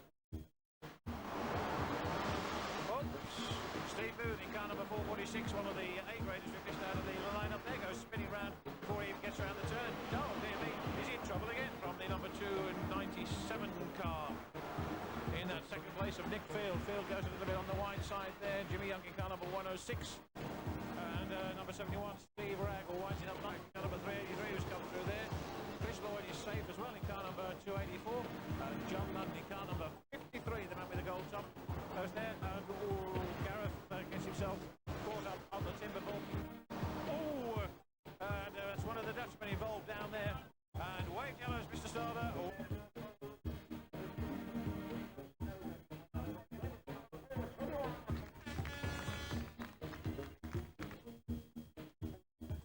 Black and white, ready, up and down it goes. Fairhurst the winner in car number 218. Jacqueline could well be up there in 137. A very good performance from Andy Jacqueline, if that is proved to be the case. Rob Perry in 217, Matt Perry in 413. Andy Turner in 488, Andy Jacqueline in 137, 203, Dan Clark, 338, Chris Broxop, 52, Craig Howard, 22, Will Yarrow, 83, Tony Williams. And the number to make progress through the field, which they've already started to do. Chris Broxop in car number 338, tangles with number 8 on that back straight, just pushing to the side, moved up the place. Disaster. 203, Dan Clark. Oh, and who's that? My goodness, that was 250, Keith Chambers, who really put it in hard down there and moved the opposition aside with absolute abandon there. Away they went. Gary Utley in car number 489, Jacqueline still there in 137, and all credit to Jacqueline. No matter what happens now, he's done well, and it could be Fairhurst who's in trouble on the exit to turn 2 on the back straight. Utley, in fact, in car number 489, is he going to be challenged by Jacqueline in 137? Oh, and away goes Murray Harrison, goodness me, and it was Andy Smith who put him away there in car number 391. Really dug him in hard. Utley in car number 489, and somebody else is going to go here. Again, it's Smith who puts the bumper in and really moves them all aside. We've got one right over there, and another one, and another one. And Reds, Mr. Starter, Reds, please.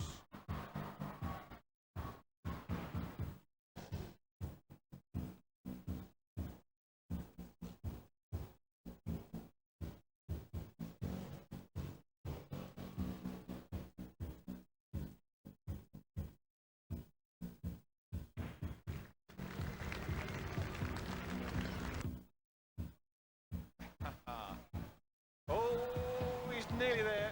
Oops, yes. Hey.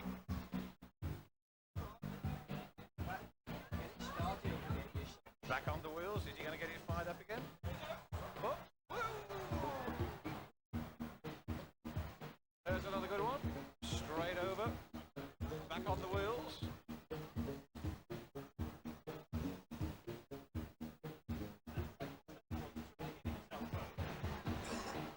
Oh, the one that's just rolled he's off again down here, the other one in the fashion.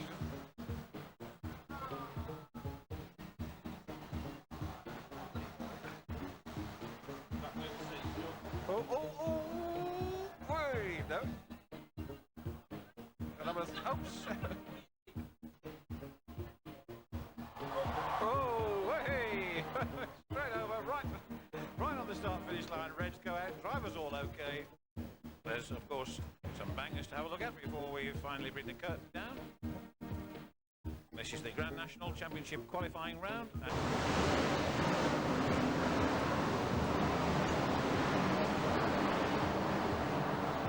Right, the green flag goes down yet again. Steve Baxter, car number 19, and Stu Milton in car number 390.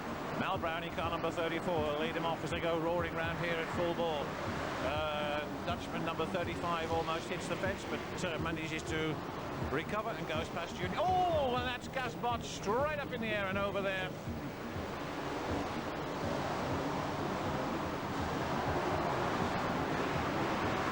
He was lucky, was Gareth then. Matt Bennett's also got an early problem at car number 413. Round goes Phil Smith in car number 109. Barry Heath was the other car there in number 343. And Chris Broxop was the third in 338. So that sorted that little lot out. Steve Baxter in the leader in car number 19. Three of them in a heap over on the far side, including Stu and yellow flags. Chris Broxop was the third in 338. So that sorted that little lot out. Steve Baxter in the leader in car number 218. And then 488, Andy Turner.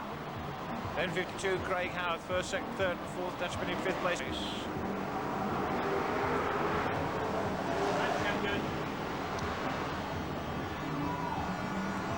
Oh, and there's one right over there now as well, into the bargain.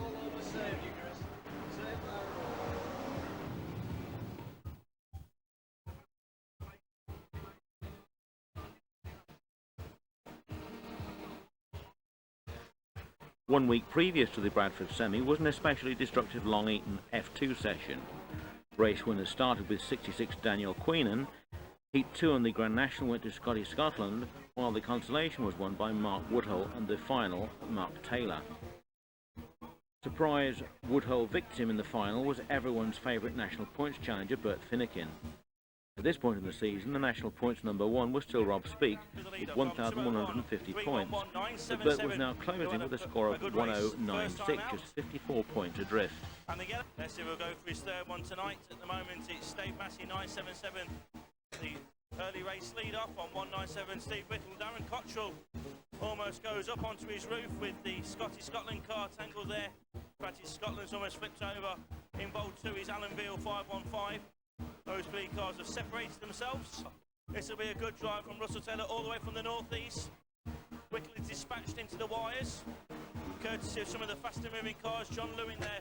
Horsford moves out 56, Len Perkins out the way, and Bert Finnegan now with the some of the slow moving traffic. Keith Roberts there for a moment had a slight twitch on, and the leaders drifted very, very wide. Did well to hold off a visit to the fence, although not so fortunate was Darren Cottrell 575.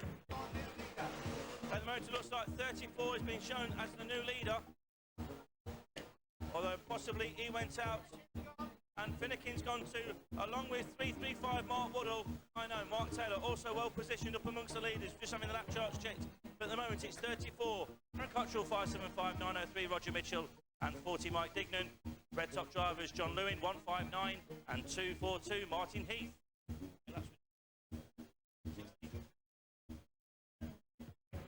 Steve Whittle 197 in third position. Andy Gibbs going towards the wires. Russ Williams has made a mistake, and it's checker flag time, and it goes down now to Barry Scotland. Number 34 takes the checker flag. We're waiting to see who comes through. With both semi-finals brought forward to July, the main event in August was the Barlow Stage Long Track World Championship, where Stock Car's mainland European correspondent Frans van Soest talks to the main UK challenger Junior Wayneman.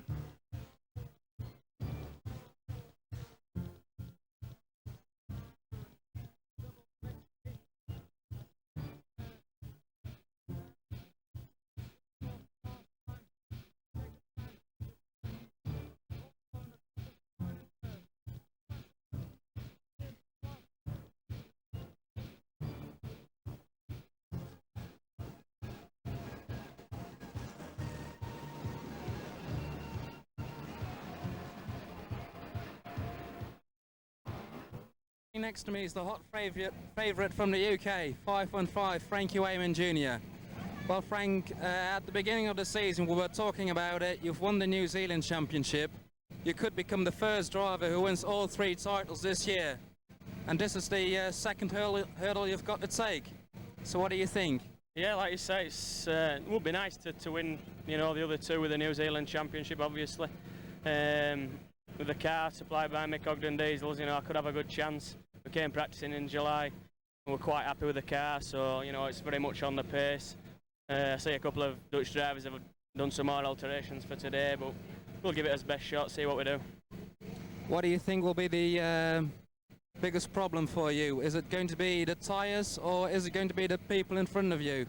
Yeah, I think it's going to be tyres. It's a long race. I don't know how quick they're going to be. I'll just decide it first few laps, sort of how quick they're going to go. You can tell if they're going to blister the tyres. If they're going to blister the tyres, just let them go and do it. And like, we should be able to catch them later on if I keep my tyres right. So we'll just play it by ear, see what happens as we go along. You're starting on the inside. Is that a favoured position instead of the outside? I don't think it really matters over here because you know, you're all going at the start. You're all going quick, and like nobody really gets stuck in so much on the first bend because you're actually going quick as you set off. Like, so it wouldn't bother me either way really. But you know, obviously I'm on the inside, I'm on the line, so I'll be going. Okay. So after this World Final, we got the Bradford one coming up next month. They've got a good starting position in that one as well. Yeah, we're very pleased with semi-final. I didn't want to win it. Well, if I can get second and get on, I know I got inside as well, which I was lucky because they just tossed a coin and you know I ended up on inside. So I'm very pleased with that. So just need to sort the new car out for around there and should be all right. Okay, best of luck, Frank. Yep. We'll see how it goes. Yep, see you later on. One of the drivers will Other interesting sights at Barlow were the new age Glyn Astley Formula 2 car with side pod radiators, a stunning long track special for 22 Lou Wabish, and a promising lap time by H10 Pete Kaiser. But as ever, it was Ron Kroonder with the fastest practice lap, and he lined up on the front row in the big race. Frans van Soest commentates on the highlights of the first half of the race. Keep your eyes on Pete Kaiser.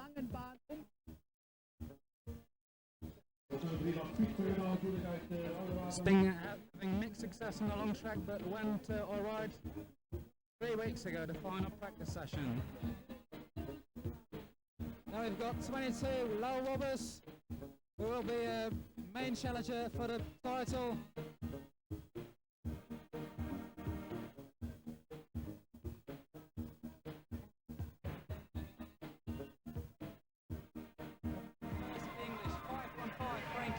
Junior, who produced an excellent time in this morning's practice session. Next to him, 97, Mary Harrison. The field moves in 2 turns, 3, 4, and away they go. As Pete Kaiser gets the jump at the start, with Frankie Wayman Jr. already going past low bobbers. And the whole field gets away clean with Pete Kaiser in the lead from 217 Ron Conn, and then it's 515 Junior Wayman and 22 low bobbers. Low bobbers tries to put Wayman out, but he misses and loses line. Wayman went a bit wide as well. So it's 10 and 2 and 7 away. Followed by 515 Junior Wayman, and Kroonder's forced Kaiser wide then moves through on the inside. So after one lap, it's 10 in the lead, and he's going to give. Oh, and he's going to put Kroonder away. He's put Kroonder away, and it's number 10, Pete Kaiser, in the lead. So he has put the defending champion away. We get the reds are out. Red flags have come out, and that was a big crash. After a valiant effort to straighten Ron's steering, the 217 car rejoined the grid in less than tip-top condition. This probably helped make the thrilling rerun, with Frans van Soest commentating.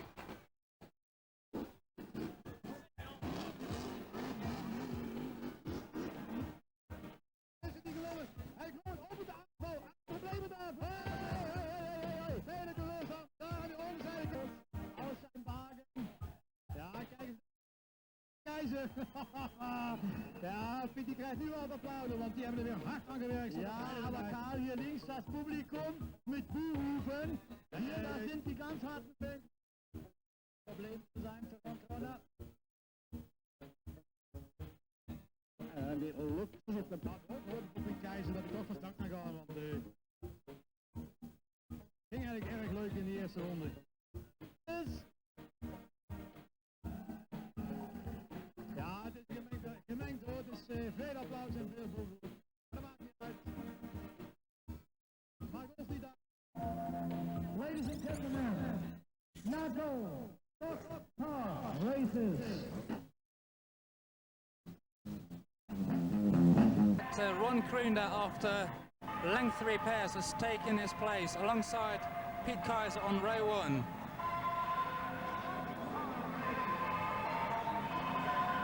Three drivers will not be taking part in the restart, those being 71, Henk Alberts, 393, Michael Smith, and number 94, Wilfred van Leeuwen. So with a depleted field, we get underway for the long track world final. There we go. Kaiser gets the jump, and Kroender's forced by. So it's 22 low wobbles in second now. Frankie Wayman Jr. on the inside as they go into turn 1. And Kaiser still in the lead, followed by 22 low wobbles, 5.5 Junior Wayman, then it's 217 Ron Kroender. Wayman looking for a gap on the inside of 22 low wobbles. Turn 2. That's yet number 10. Pete Kaiser cannot open up again. Wayman is struggling on his tyres. Benny Notek close to Benthard on turn 3. He spun out and stalled in the middle of the track. Turns 3 and 4 again. Kaiser with Roberts now firstly on his bumper. Kaiser just getting it slightly wrong there, coming out of turn 4 down the home straight. And is he under pressure from 22? And yes, he is. 22 is right up Kaiser's tail now, and are we going to see a big lunge going into turn 3? No, we're not, but Wayman has taken advantage of that. He's closing right in. As Michael Story is going onto the infield with a suspected engine problem. And the bumper's gone in on turn 1, and Wayman's taken advantage of that most through on the inside into second. And it's Kaiser now from Wayman, and low wobbers. But Kaiser's right rear tyre is going off. He's smoking his tyres badly coming out of the turns. And remember, this is a 20-lap race. Is that tyre going to hold until the end of the race? We'll see. As Kaiser, yes, he's smoking. Is Wayman going to take advantage of that? Junior Wayman has won the New Zealand Championship in generally. Oh, and Wobbers is trying to spin out 515. There's a good battle going on between them, and it allows Kaiser to race away.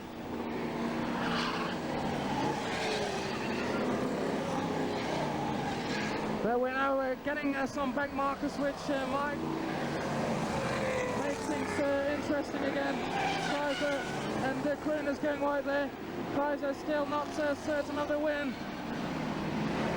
And Wayman's closing in on the bends, whereas Kaiser seems to pull away on the straight. We move down the back straight, and it's Kaiser coming up behind Johan Cosbeard. Wayman again under pressure from Wobbers, and Kaiser's got wide, and it's low. Wobbers to smooth through on the inside. Kaiser's got a run there, and it's now and Kaiser seems to put the bumper in, and Wayman, what's going to happen? I think Kaiser's had his best this race. His tyres seem to go off to the finish and win this race. He went a bit wide there on turn 1. He's behind Marcel Janssen now. Wayman is also going slightly wide there. And Pete Kaiser is dropped well out of the race after going so well. He's out, and there's now moves onto the back straight. Mary Harrison in front of him, but yes, it's going to be Low Wobbers who's going to win this race. The first major championship for Low Wobbers from Wagen in Friesland. 22, Low Wobbers, the new long track world champion from 5.5, Junior Wayman, 217, Ron Kroender in third. As for the rest, we'll see the confirmed results from the lap scorers. The final results saw 22 Lou Wobbish, the new long track world champion. Junior Wayman was second and Kroender third. Away from the podium, Henk Gangronich was 4th, Martin of the Hope was 5th, and Murray Harris from the next best UK finisher in 6th. The next race on the programme was the Junior Wayman 1 Jacques Class Trophy, with Kroonder back on form, winning both the sponsors race and the meeting finale. The first Formula 2 race went to Willie Peters before Toon Schut took over, with 7.82 Stu Rolfe upholding the honour of the Brits with a strong drive in the final.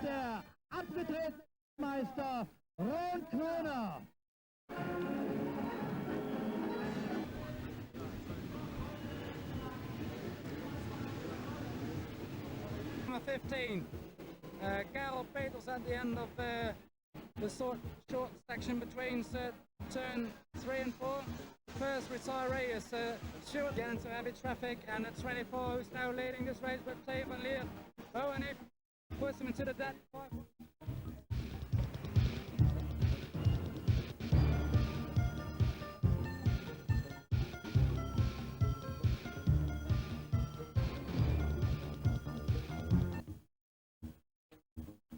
Back in England, Formula 2 could be found racing on the rough stuff, as Long Eaton staged its first big Formula 2 title of the 97 season, the consolation semi-final.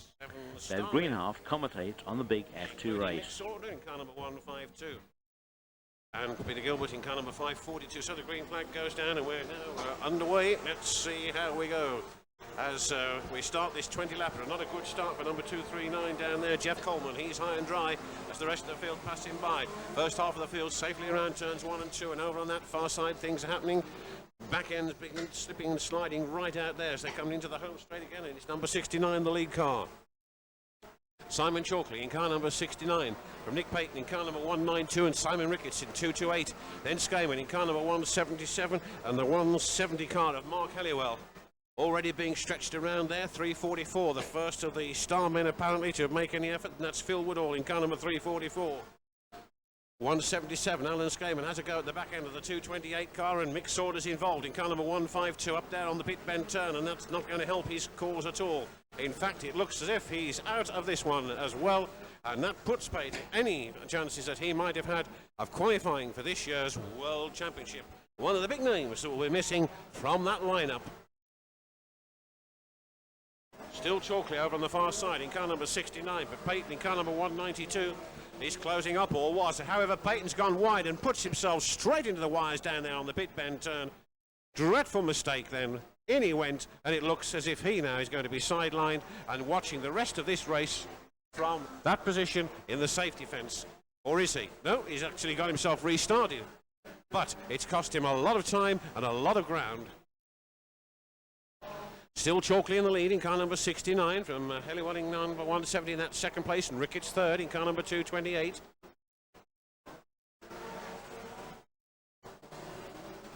.750 car going a little bit wide there. The 598 over on that far side looking for an opportunity to perhaps use the bumper and get through. Loses it again on the pit bend turn and doesn't make any ground at all. Chalkley going round the two cars that are caught up on the exit to turn 2 there, creating a little bit of a problem as far as the racing line was concerned, but Chalkley gets safely through in car number 69, not giving him any bother. Into the home straight away, he'll be coming in just a moment or two with the Mark Helliwell in car number 170 in hot pursuit all the way, not allowing the leader to get away too far at all. 69 and 170. Ricketts still in that third place in car number 228, and Skayman in fourth place in car number 177. Then a bit of a gap between it comes to the rest of them, which are still, in actual fact, very much in contention. And there's Chalkley being used and pushed down the home straight. And waved yellows, Mr. Slaughter, waved yellows. We've got one right over down here, as you can see, right on the fence.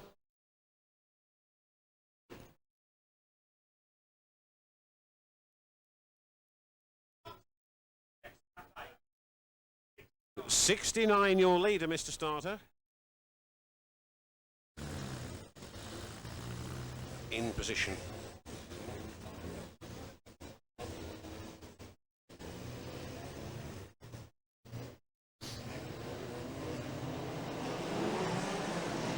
Green flag has gone down, so once again we're racing, and there's somebody that's very quickly moved out of the way over on that back straight as the leaders come down the home straight. It's Chalkley in car number 69, being chased by Helliwell in car number 170 all the way. Ricketts still in third place in car number 228.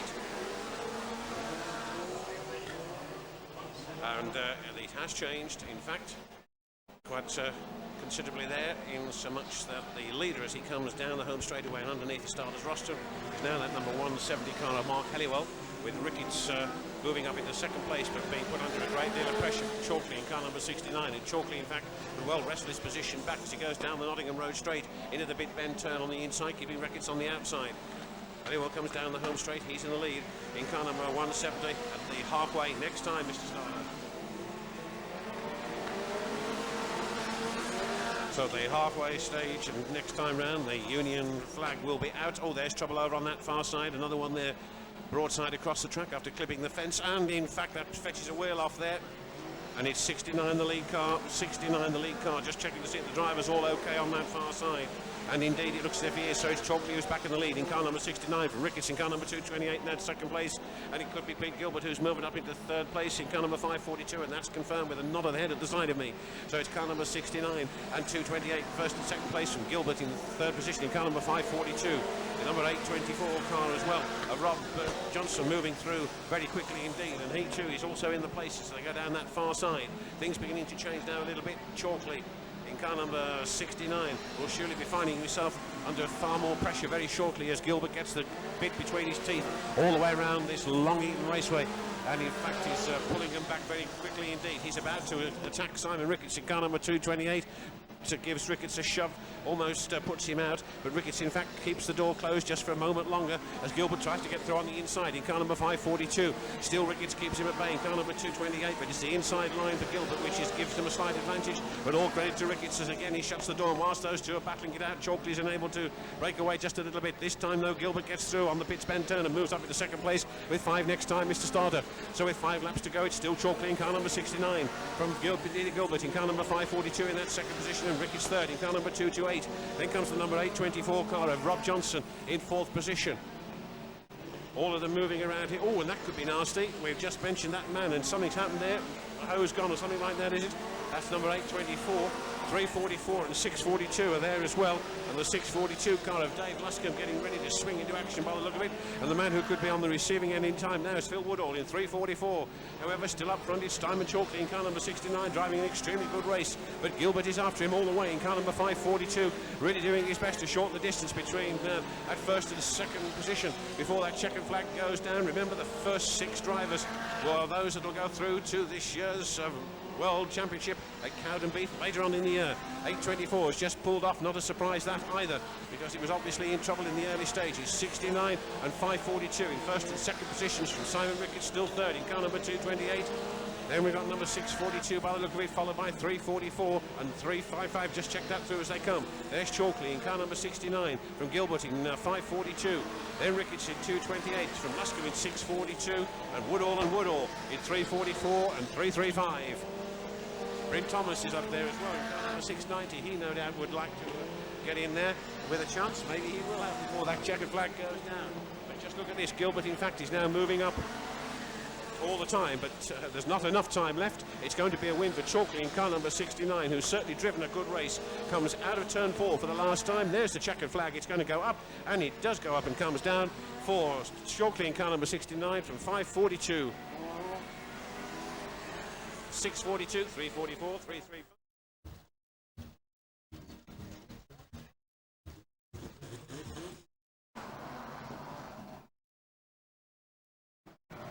So it's 5 laps to go this time round. The man in second place, Formula Ones were also on the programme, and Rob Newsom performed a unique home straight rollover in the number 16 car. Formula One races were won by part-timer Peter Folding, Dan Clark and Will Yarrow, with a heat and final double helping to ensure a 5-1-5 victory in the National Points Championship. Back in the Formula 2 division, the meeting final went to local hardman Jamie Baggerley. Number 242 down there, and in fact eventually getting hooked up. It's all set. So as he comes down the home stretch, there he goes. Number 95 first from Jamie Bagley in second position.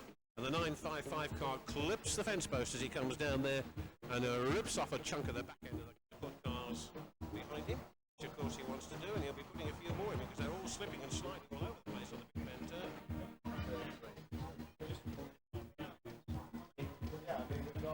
Cars as they go down down the back straight and into the pit bend turn. Numbers 95 and 9. First and second places into the home straight underneath the starter's rostrum with 3 to go. And a little touch of the bumper might well do the trick. And it's Bagley who puts that bumper in car number 9. And they're pushing that 95 car wide, which he's done. So it's car number 9 who goes into the lead. The 95 car of Mark Nelson goes herring after him down the back straight. Bagley in car number 9 leading. Slides that car around 3 and 4 as the time rapidly is beginning to run out. Can the number 95 car get back into contention? Bagley in car number 9 correctly comes out of turn 4 for the last time down the home straight away. There's the check that he takes it in car number 9 from number 95 Mark Nelson. In fact, he eases off just a little bit round the pit bend turn because he knows the checkered flag is which it is.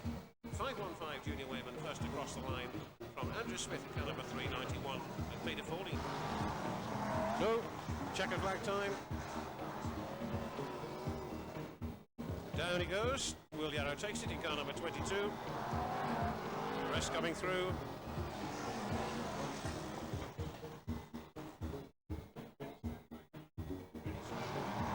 And red straight away, Mr. Starter, please. On the eve of the hallowed month of September, SCA Recording visited Swaffham to take in Trackstar's 1997 Unlimited Bang Up World Final.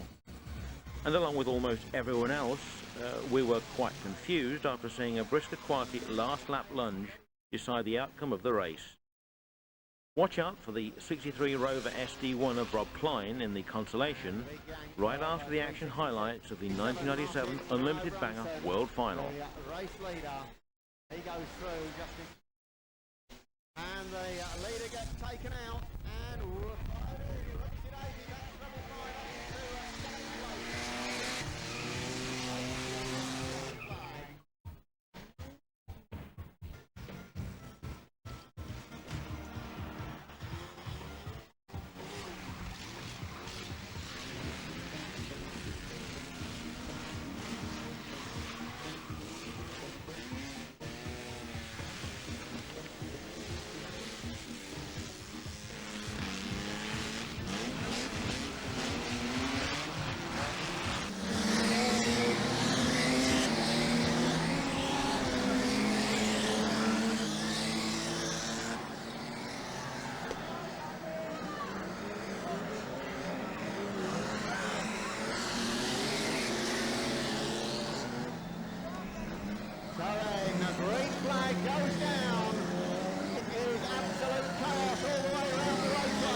the second half of this race, 997, Wayne Cottrell, the race leader.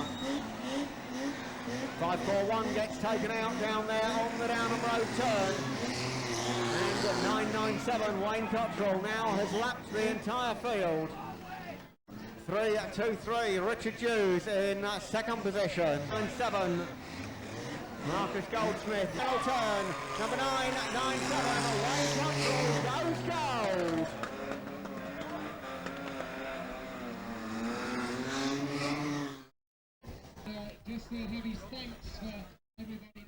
Result first 997.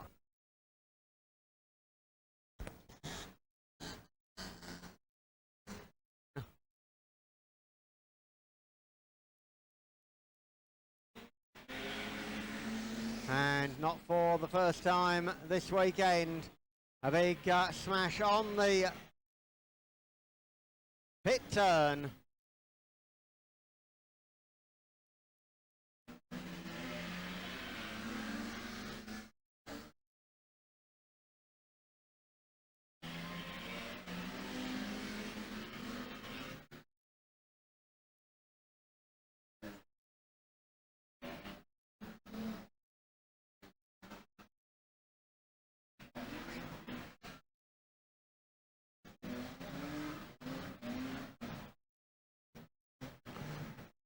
So then, all sorts of sort-outs.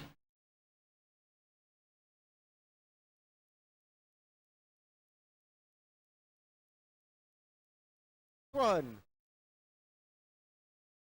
We're looking for a new race leader this time, and it's 63, Rob Klein, in a lead position with the number 5 car running in second place. 119 running in third. So 63, 5 and 119. The race order at the moment.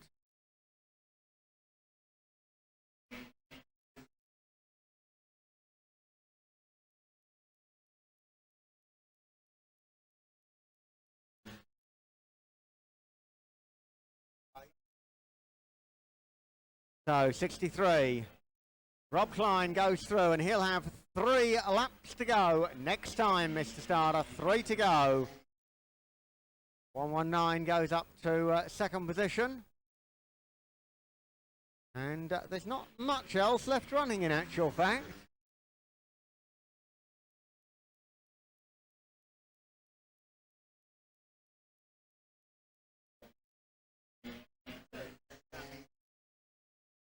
.119 in second, 17 is third, but he's a lap down on the 2 leaders. And on the basis that he's the only other car running, I think Mark Thomas might be in fourth. 63, the race leader. Rob Klein goes down the back straight. 119, Davy Cox in second position is closing the gap all the time. There's just 1 lap remaining. 63 and 119. It's between those two as they go down the back straight. And 119 trying to get it. Hey! 63 misjudges it and puts himself in the fence. And Jack Overy never misses a chance like that. So, who is going to win this one? Whoopsie daisies. 119 says, will somebody give me a push, please? Now, of course, nobody wants to give him a push all of a sudden. So then, at the moment, it's first nobody. 827. He's 5 laps down, we think. 17 with 1 lap to do. 1 lap to do for Overy. 827's got about 6 laps to do. So then, and number 1's got about 3 to go. Davy Cox is trying to get going. So it's 119 and 17 now who are battling it out. And checkered flag goes down. Jack Overy takes it.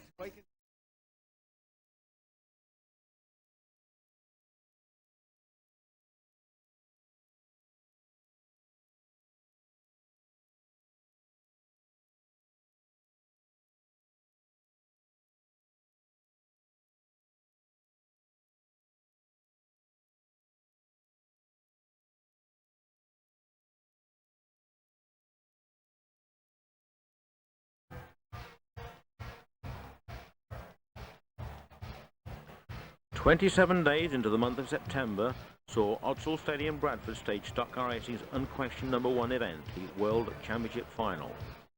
Adrian Blackwell was there to take up the story.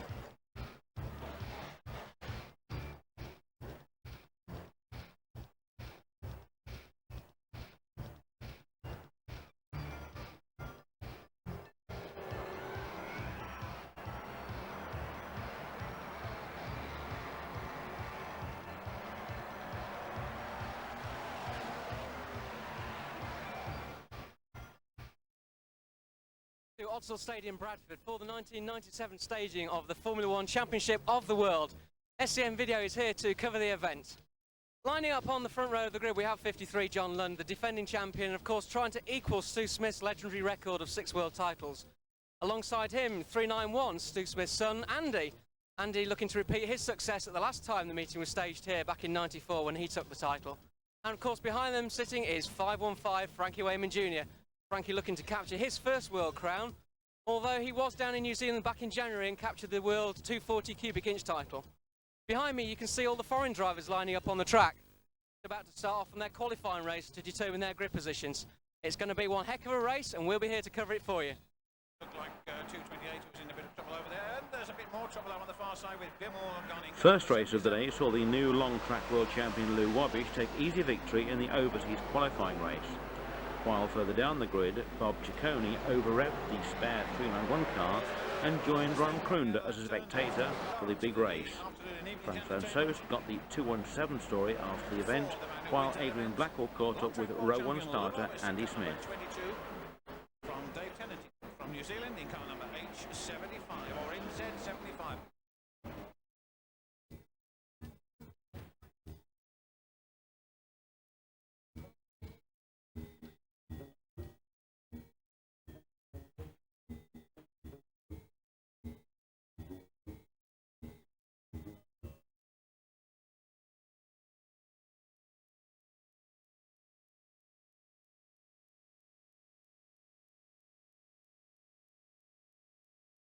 Ron Krunder.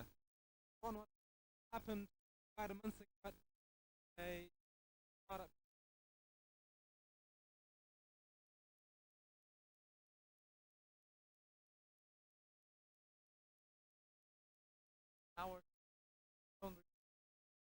I had a big crash in Barlow. Good ribs, head. The night before you raced at Stoke and you did ever so well, coming third in the final and then second in the Grand National, so the car was set up perfectly for shale. Why we car was sliding.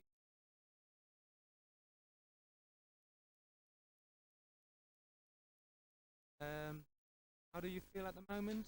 Are you recovering?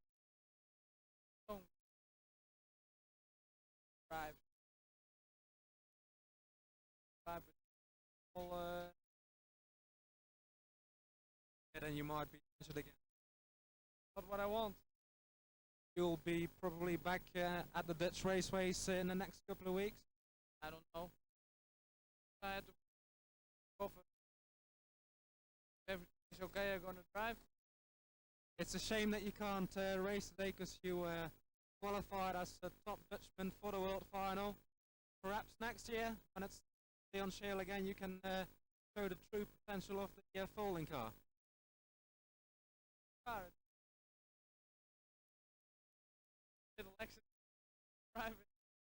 Ron, thanks for talking to us and all the best for the future. Straight and you hit him into the corner, no problem. He went out high, you went down low, but unfortunately... Well, here you've got Andy Smith and Bob Ciccone deep in discussion, talking about the qualification race there. Bobby, not quite what you wanted in the qualification race, was it? No, not quite. I was a little bit more aggressive, but it's kind of like Murphy's Law. And I hit the Dutch guy and had him set up, and I got underneath of him, and he made a left turn in front of me, and I got hung up on him.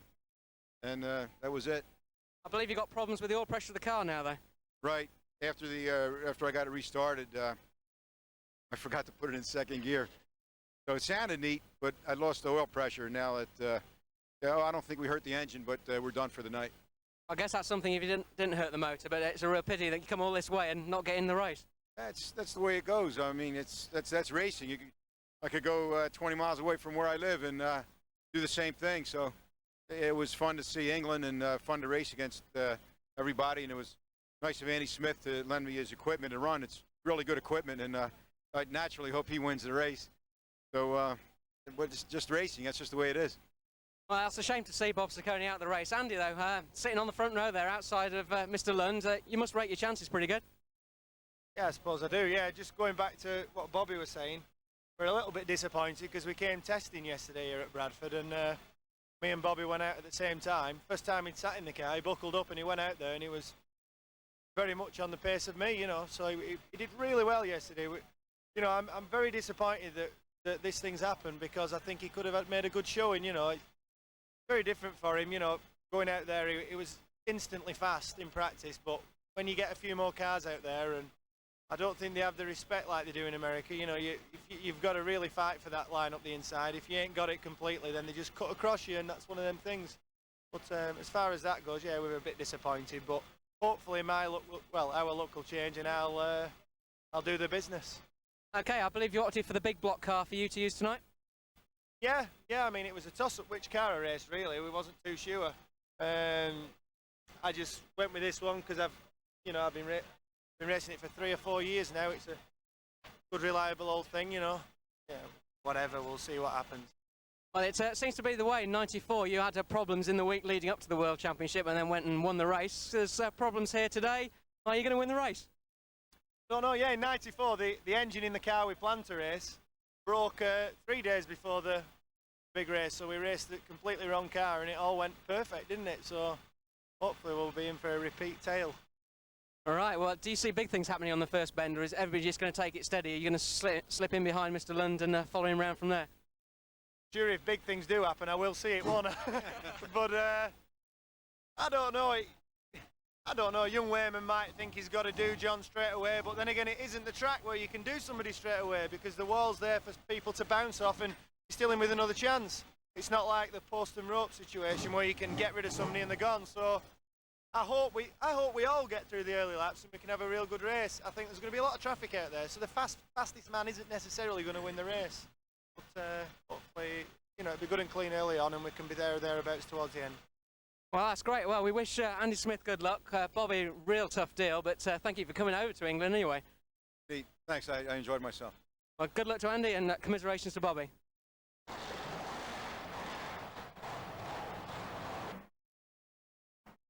Heat 1 saw the opening bout of UK versus Holland Agro, when Andy Turner tangled with the juggernaut carrying number 1, belonging to Toon Brunick.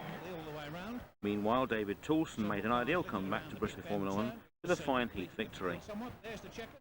A livelier Heat 2 went the way of 489 Gary Utley, who took the lead on the last lap, and after the return of the three-wheelers, John Lund led the cars onto the track for the 97 Brisca Formula 1 World Final.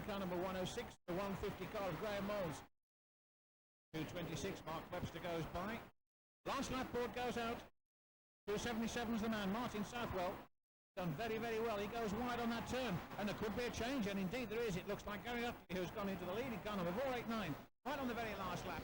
Southwell left behind. Oh, and that's a tyre or a wheel off. That's a loose wheel that's gone down there. It's rolled off the track, though. Looks like he's still going to finish in the placings.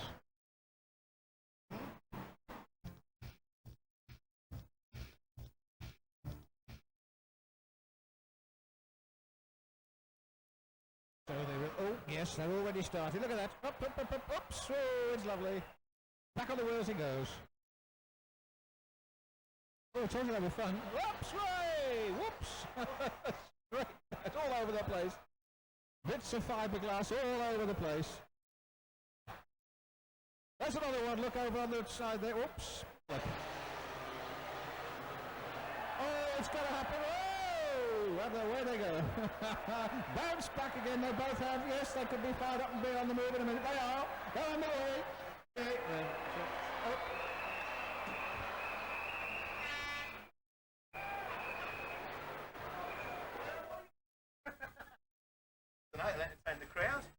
So you can hear the crowd reaction as the defending champion 53 John Lund rails his way onto the grid and salutes the massive crowd here at Bradford. That's a bit of showmanship for you. Looking at the crowd, the thousands of fans that are here for the biggest night of the year. It's the 1997 Championship of the World. And so next up we have the outside of the front row. It's 391 Andy Smith.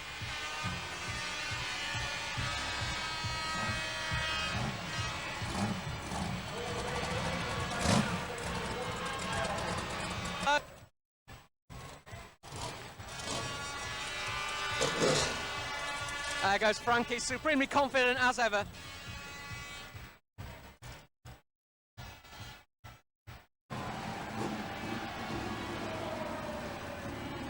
making the back of the grid, the 33 car of Peter Faulding. Peter, as we said, coming in as first reserve for the Gazbot entry.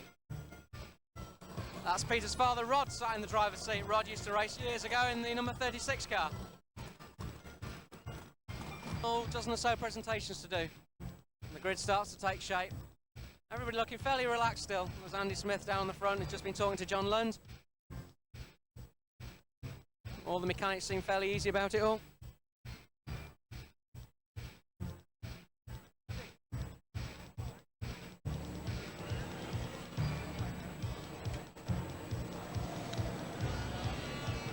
Look, in the second row there was Jamie Davidson and Frankie Wayman Jr. starting on the inside.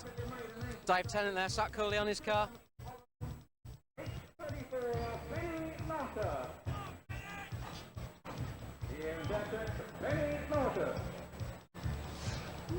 Rob Pearce there already strapped into his car. Danny Clark, open face helmet as usual.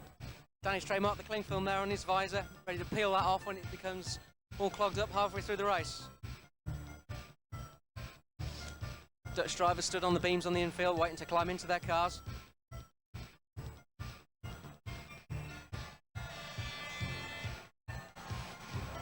Across on the infield there, oh, there's Rob Cowley in there and Rob Perry as well. 284 Chris Lloyd stood there. His driver's just a little bit as the grid forms up. Mick Harris there about to give his award over to his fans on the terrace.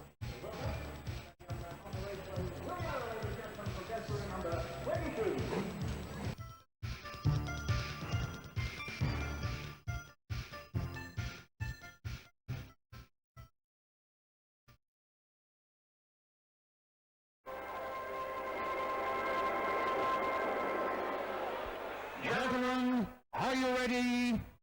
Start your engines.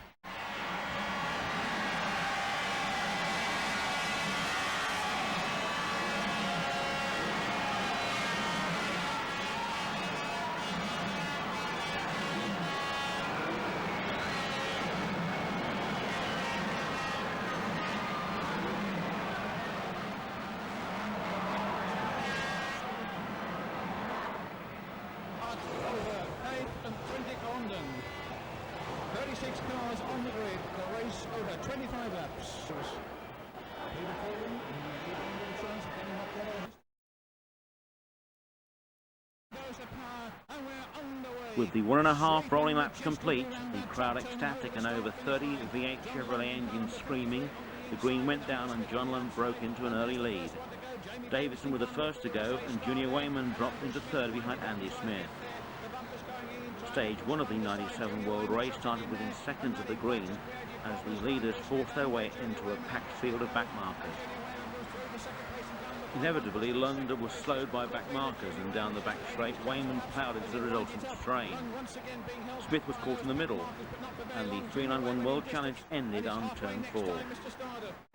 And it was now between Lund and Wayman.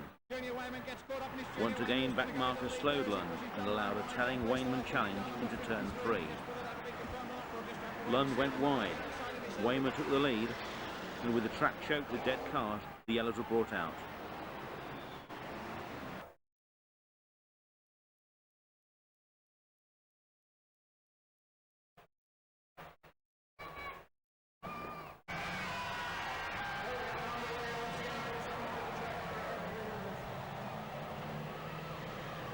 With dead cars everywhere, the tractors were kept busy for some time, and the packed grandstands were growing impatient as the second stage of the world got underway. With the track completely cleared, this second stage of the race was down to the driving skill of the lead cars. And sure enough, for the next 10 laps, the UK's top two drivers lapped faster and faster, Lund resorting to an ever-increasingly wide line as he started to gain on Junior, and with 5 to go, he was ready to strike.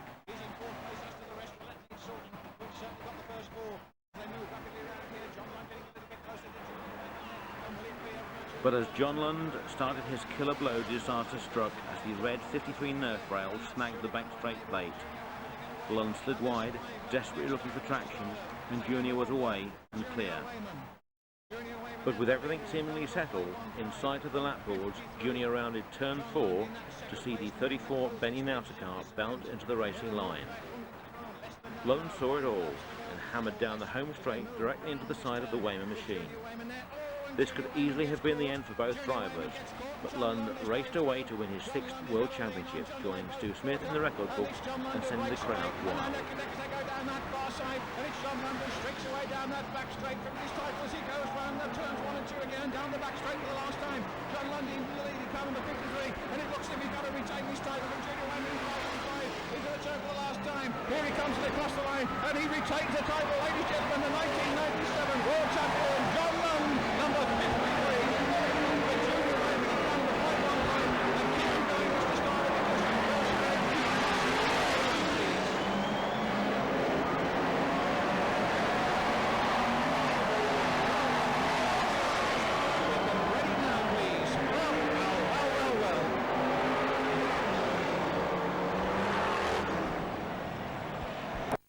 Absolutely incredible was that one. Absolutely beautiful.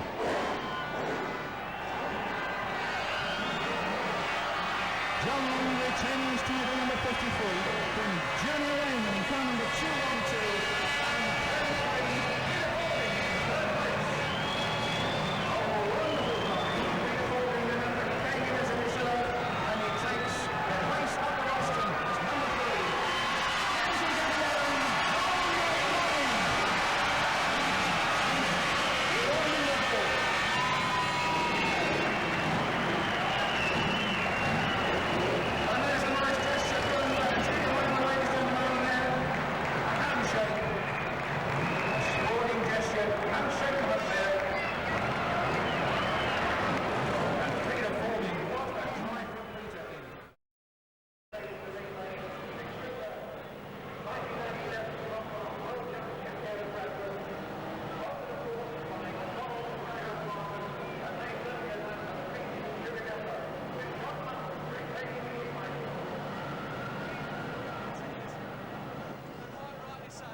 Congratulating John Lund.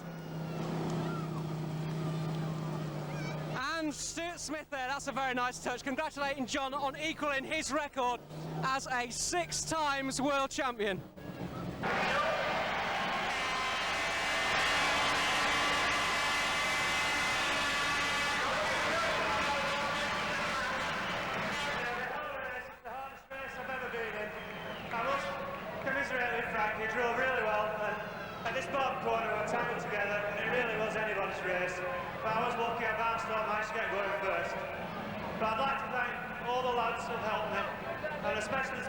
Who supported me for the last 20 years. It's all these people, the atmosphere that really keeps me going. Just like to say thank you to everybody. Well done once again, John Lund. John Lund thanking his fans for all their support, his mechanics and the crew for their hard work as well. John, of course, had extensive damage to his car at Coventry just a few weeks ago. Quick word with Ricky Wayman Jr.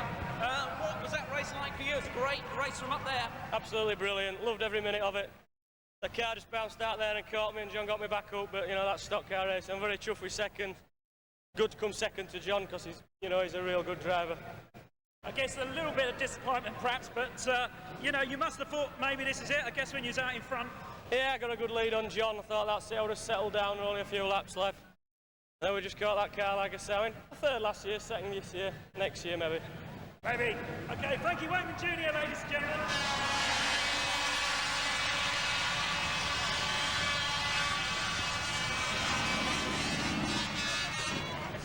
Well, John Lund, congratulations. What a way to win a title. That was just an unbelievable race. The first 10 laps were really hard. I felt like I was making the gaps and Frank was following me. And then I got delayed and he got through. And we were both about the same speed, and then they stopped it and we were like dueling together, and I made a bit of a mistake down there, went too wide. But I managed to crawl it back, then it just got held up for a fraction of a second, you know. We got hooked. Could have been anybody's. It certainly could. Were you worried when you tagged the wall on the back straight there? I thought that was it for you then. Well, I was going wider and wider and trying to get more momentum, you know, and it was working. I was gaining on him a bit, and I just went a little bit too much, you know, and just lost a bit of grip. And had you thought about taking Frankie into the wall or to a dead car when you got hooked up? No, not really. I had a job to catch him, to be honest. It was just keep you cool and try and roll off without doing any damage, you know, that's the thing. If you get excited, you cock it up. We saw a nice touch there on the line. Stu Smith came down and shook you by the hand. You are now a record equalling world champion. Not equal. Well, I don't know whether we can ever equal Stuart, but we do our best. Well, we'll certainly try. That's 53, the 1997 champion of the world, John Lund. John, congratulations. On the rostrum, the driver of 33, Peter Folding. Peter coming from all the way at the back of the 36-car grid to take third.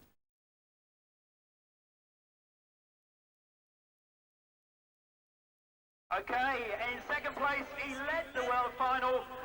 Didn't quite come first. What a great race. Second place, Frankie Wayman Jr. Frankie saluting to the fans. Very popular second place. Frankie, a lot of fans here at Bradford, of course, his local track. The champion of the world once again. His sixth world title. That equals the great Stuart Smith's record. Ladies and gentlemen, John Lund.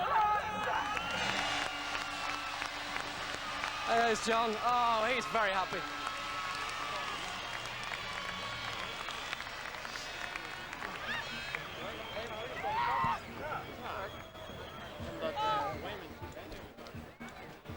Compared to the infinite trackcraft displayed by the top three Now finishers he's the in the world 1997 final, champion of the world. the At remaining meeting Arsenal, was John a Lund. showcase of Formula One action entertainment. Frankie Wayman Jr. in Andy second Smith, place. Murray and the next Harrison and driver, Derek Peter Fair Folding to get survived third. for race wins. But if ever there was a world final night where no one lost, this was it.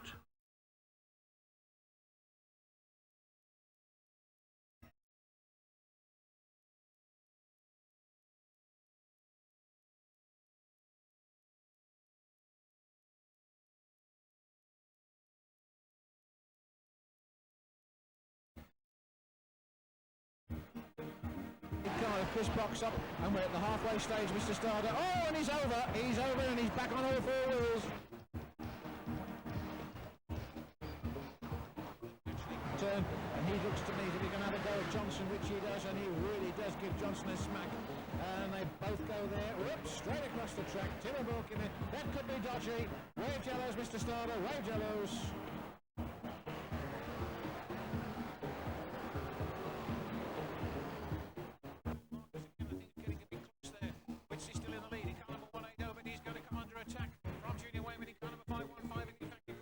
The rest of 1997 saw Junior Wayman win the Long Eaton Stage Grand National Championship and the points title, while in the Formula 2 division the national points went to world champion Rob Speake after being chased all the way to the very last meeting of the season by Bert Finnegan.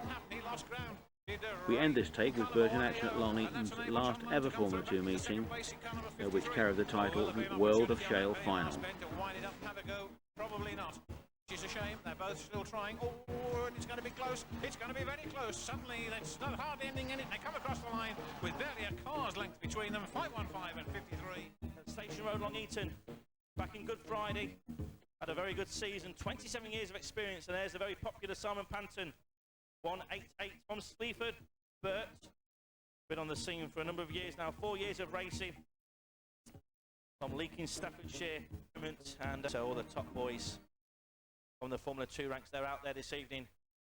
There's a fair-sized crowd, particularly on the back straight. 1.5 rolling laps, please, Mr. Starter. A very nice and formal slow rolling lap. Finnegan, Taylor, Lewin, Johnson, Simpson, Heath, Scotland, Panton, Woodall, Shadbolt, Mitchell, Stuart Finnegan, Andy Ford, Mark Sargent, Charlie Stubbs, Mark Veal, they're all there. Let's just see what happens. 95. Mark Nelson, Darren Cottrell, 575, Dave Brennan, 68, Simon Ricketts, 228. There's one to watch from the middle of the pack, 732, Daz Kitson, John Whittle alongside, that's 77, 195, Pete Nelson, Carl Izzett, another red top driver starting towards the rear of the field, Adam Brand, 742. Don't forget he won a final to qualify for this place on the grid back at Skegness, round 7. And the two reserves, 368 Steve Caton and 756 Phil Kay. 20 lap race this one, Mr. Starter.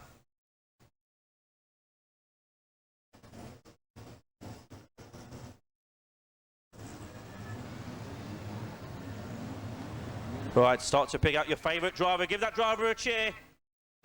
Soon to be shown the green flag. One final cheer, please, and away they go. We've gone green. Let's see what happens. Finnegan doesn't get a good start. He's already lost a few places. It's Taylor that takes him into the first bend charge. Taylor, 7.90. Rob Johnson, 8.24. Then Finnegan, he slipped back into third position. Won't be too concerned just at the moment. Here they come. Challenge goes in from Johnson on the back of the Taylor car. The flashing lights of Taylor takes him around to start the next lap. 7.90, 8.24, 5.59, 1.59. Those four cars, bumpers go in, they're clattering there. And Finnegan sees a chance to go through. Looks like there's nobody out of the race just at the moment. One car does though appear to be parked up. One of the Nelsons, it looks like it is, but Finnegan, the new leader. 5.59, 8.24, 7.90, 1.59, 8.71, 1.88. There's Stuart Finnegan, 55. Brian Shadbolt having the drive of his life in number 70. He's up there fighting it out with all these top drivers. But it's Finnegan now. Prefers to cut his way through the back markers. The first of those looks to be number 77, John Whittle. Finnegan the leader. Didn't get the best of starts, but he's in there now in pole position. A couple of cars spinning around in front of him. One of those looks to be Andy Ford, number 13. Finnegan's got a problem, almost blocked off there. Johnson sees a chance, bumper goes in. Good challenge there from Rob Johnson, 8.24. He knows he'll need to be on his best to perform to get past Finnegan. He's done just that as they exit that bend. 8.24, the new leader. 5.59, 7.90, 1.59. First, second, third and fourth, they're together. Finnegan goes wide. Taylor comes through into second position. We thought it'd be good, and it's proving to be that and more. Johnson is the new leader. A slow moving back marker in front of him, that's Andy Ford. Move over Ford, let the leaders come through. Johnson the leader, Taylor in second place and pressing. Finnegan's got a problem, he's dipped back into third, fourth position in fact as Lewin moves through. What a terrific drive by Lewin in 1.59. Andy Ford will not move over. The leaders are trying to get past that driver. Andy Ford blocking every move as he shouldn't do. 8.24 comes in, one more challenge. Ford almost goes onto the infield. Goodness me, this is exciting stuff. Taylor doesn't challenge us yet, but he puts the bumper in there. Johnson is well to survive that one. Ford must have lead in them tyres because he's not moving over. Johnson, Lewin has a problem with Ford. He's spun around, so third place man has gone. Ford has taken a part in this race. And the leader is still 8.24, Rob Johnson from Stoke-on-Trent. Taylor, a very cool customer in second position, 7.90. I mean, it's half distance.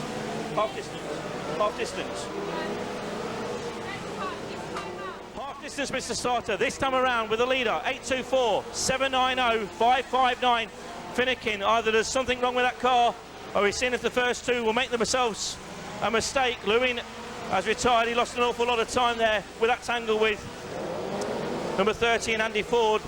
Dave Brennan, 68. He's the next of the back markers to be under pressure from the leaders.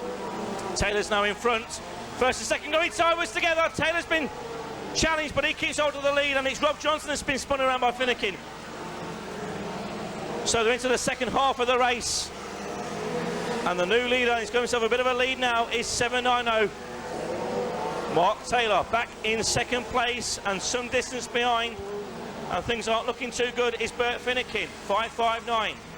There's Taylor, back marker Brennan, 5.59. Bert Finnegan is second. 55 Stuart Finnegan third. And Simon Panton, he's in fourth place. He'll be keen to get himself one of these top trophies on offer this evening. And to do that, he needs to get past Stuart Finnegan. Adam Brand is a back marker. So too, Sean Ward, 8.81. Taylor now got his toe hard down to the floor. He sees he's got himself a very good chance of winning this one. Johnson has retired to the infield. Simpson also sitting aboard the car. He's out of this one. Here comes the leader one more time. Now, did he sit back in the early laps just to make sure he wasn't in there as the bumper was crashing in? Maybe that was his best tactic at the moment, although Finnegan does appear to be closing quite a little bit as they move into the second half of the race. Yes, very much so. Finnegan now is beginning to close. How are we doing for laps? Is it 5 to go yet? 5 to go yet?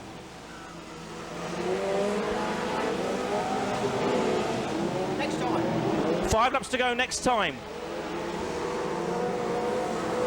Terrific race this one, and it's not over yet because the leader has now got a number of slow-moving Back markers in front of him, and Finnegan with every lap is starting to close. Has he got it in him to close up? Taylor's got the problem to get through the back markers first of all.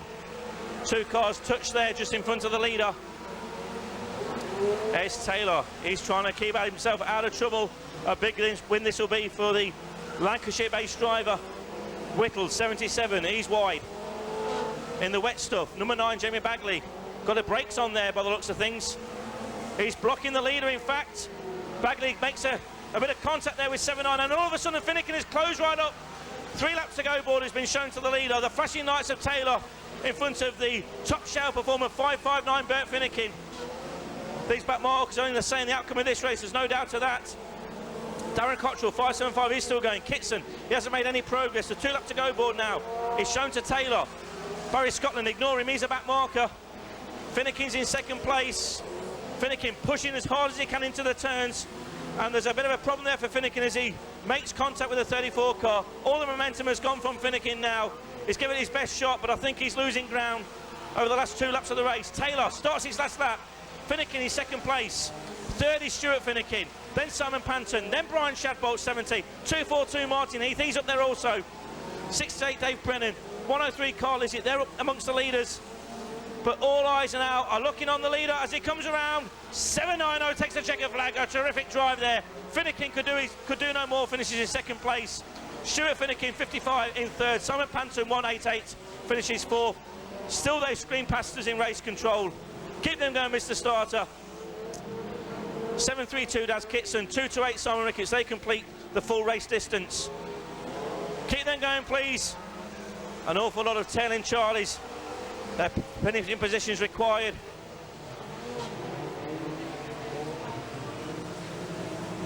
Still some back markers to complete their full race. And that'll do us, please. The red flags, and what a terrific race that was. Super race there, the Formula 2 boys haven't disappointed. Must be a bit of a problem there between 95 and 34. That's no after the race incident.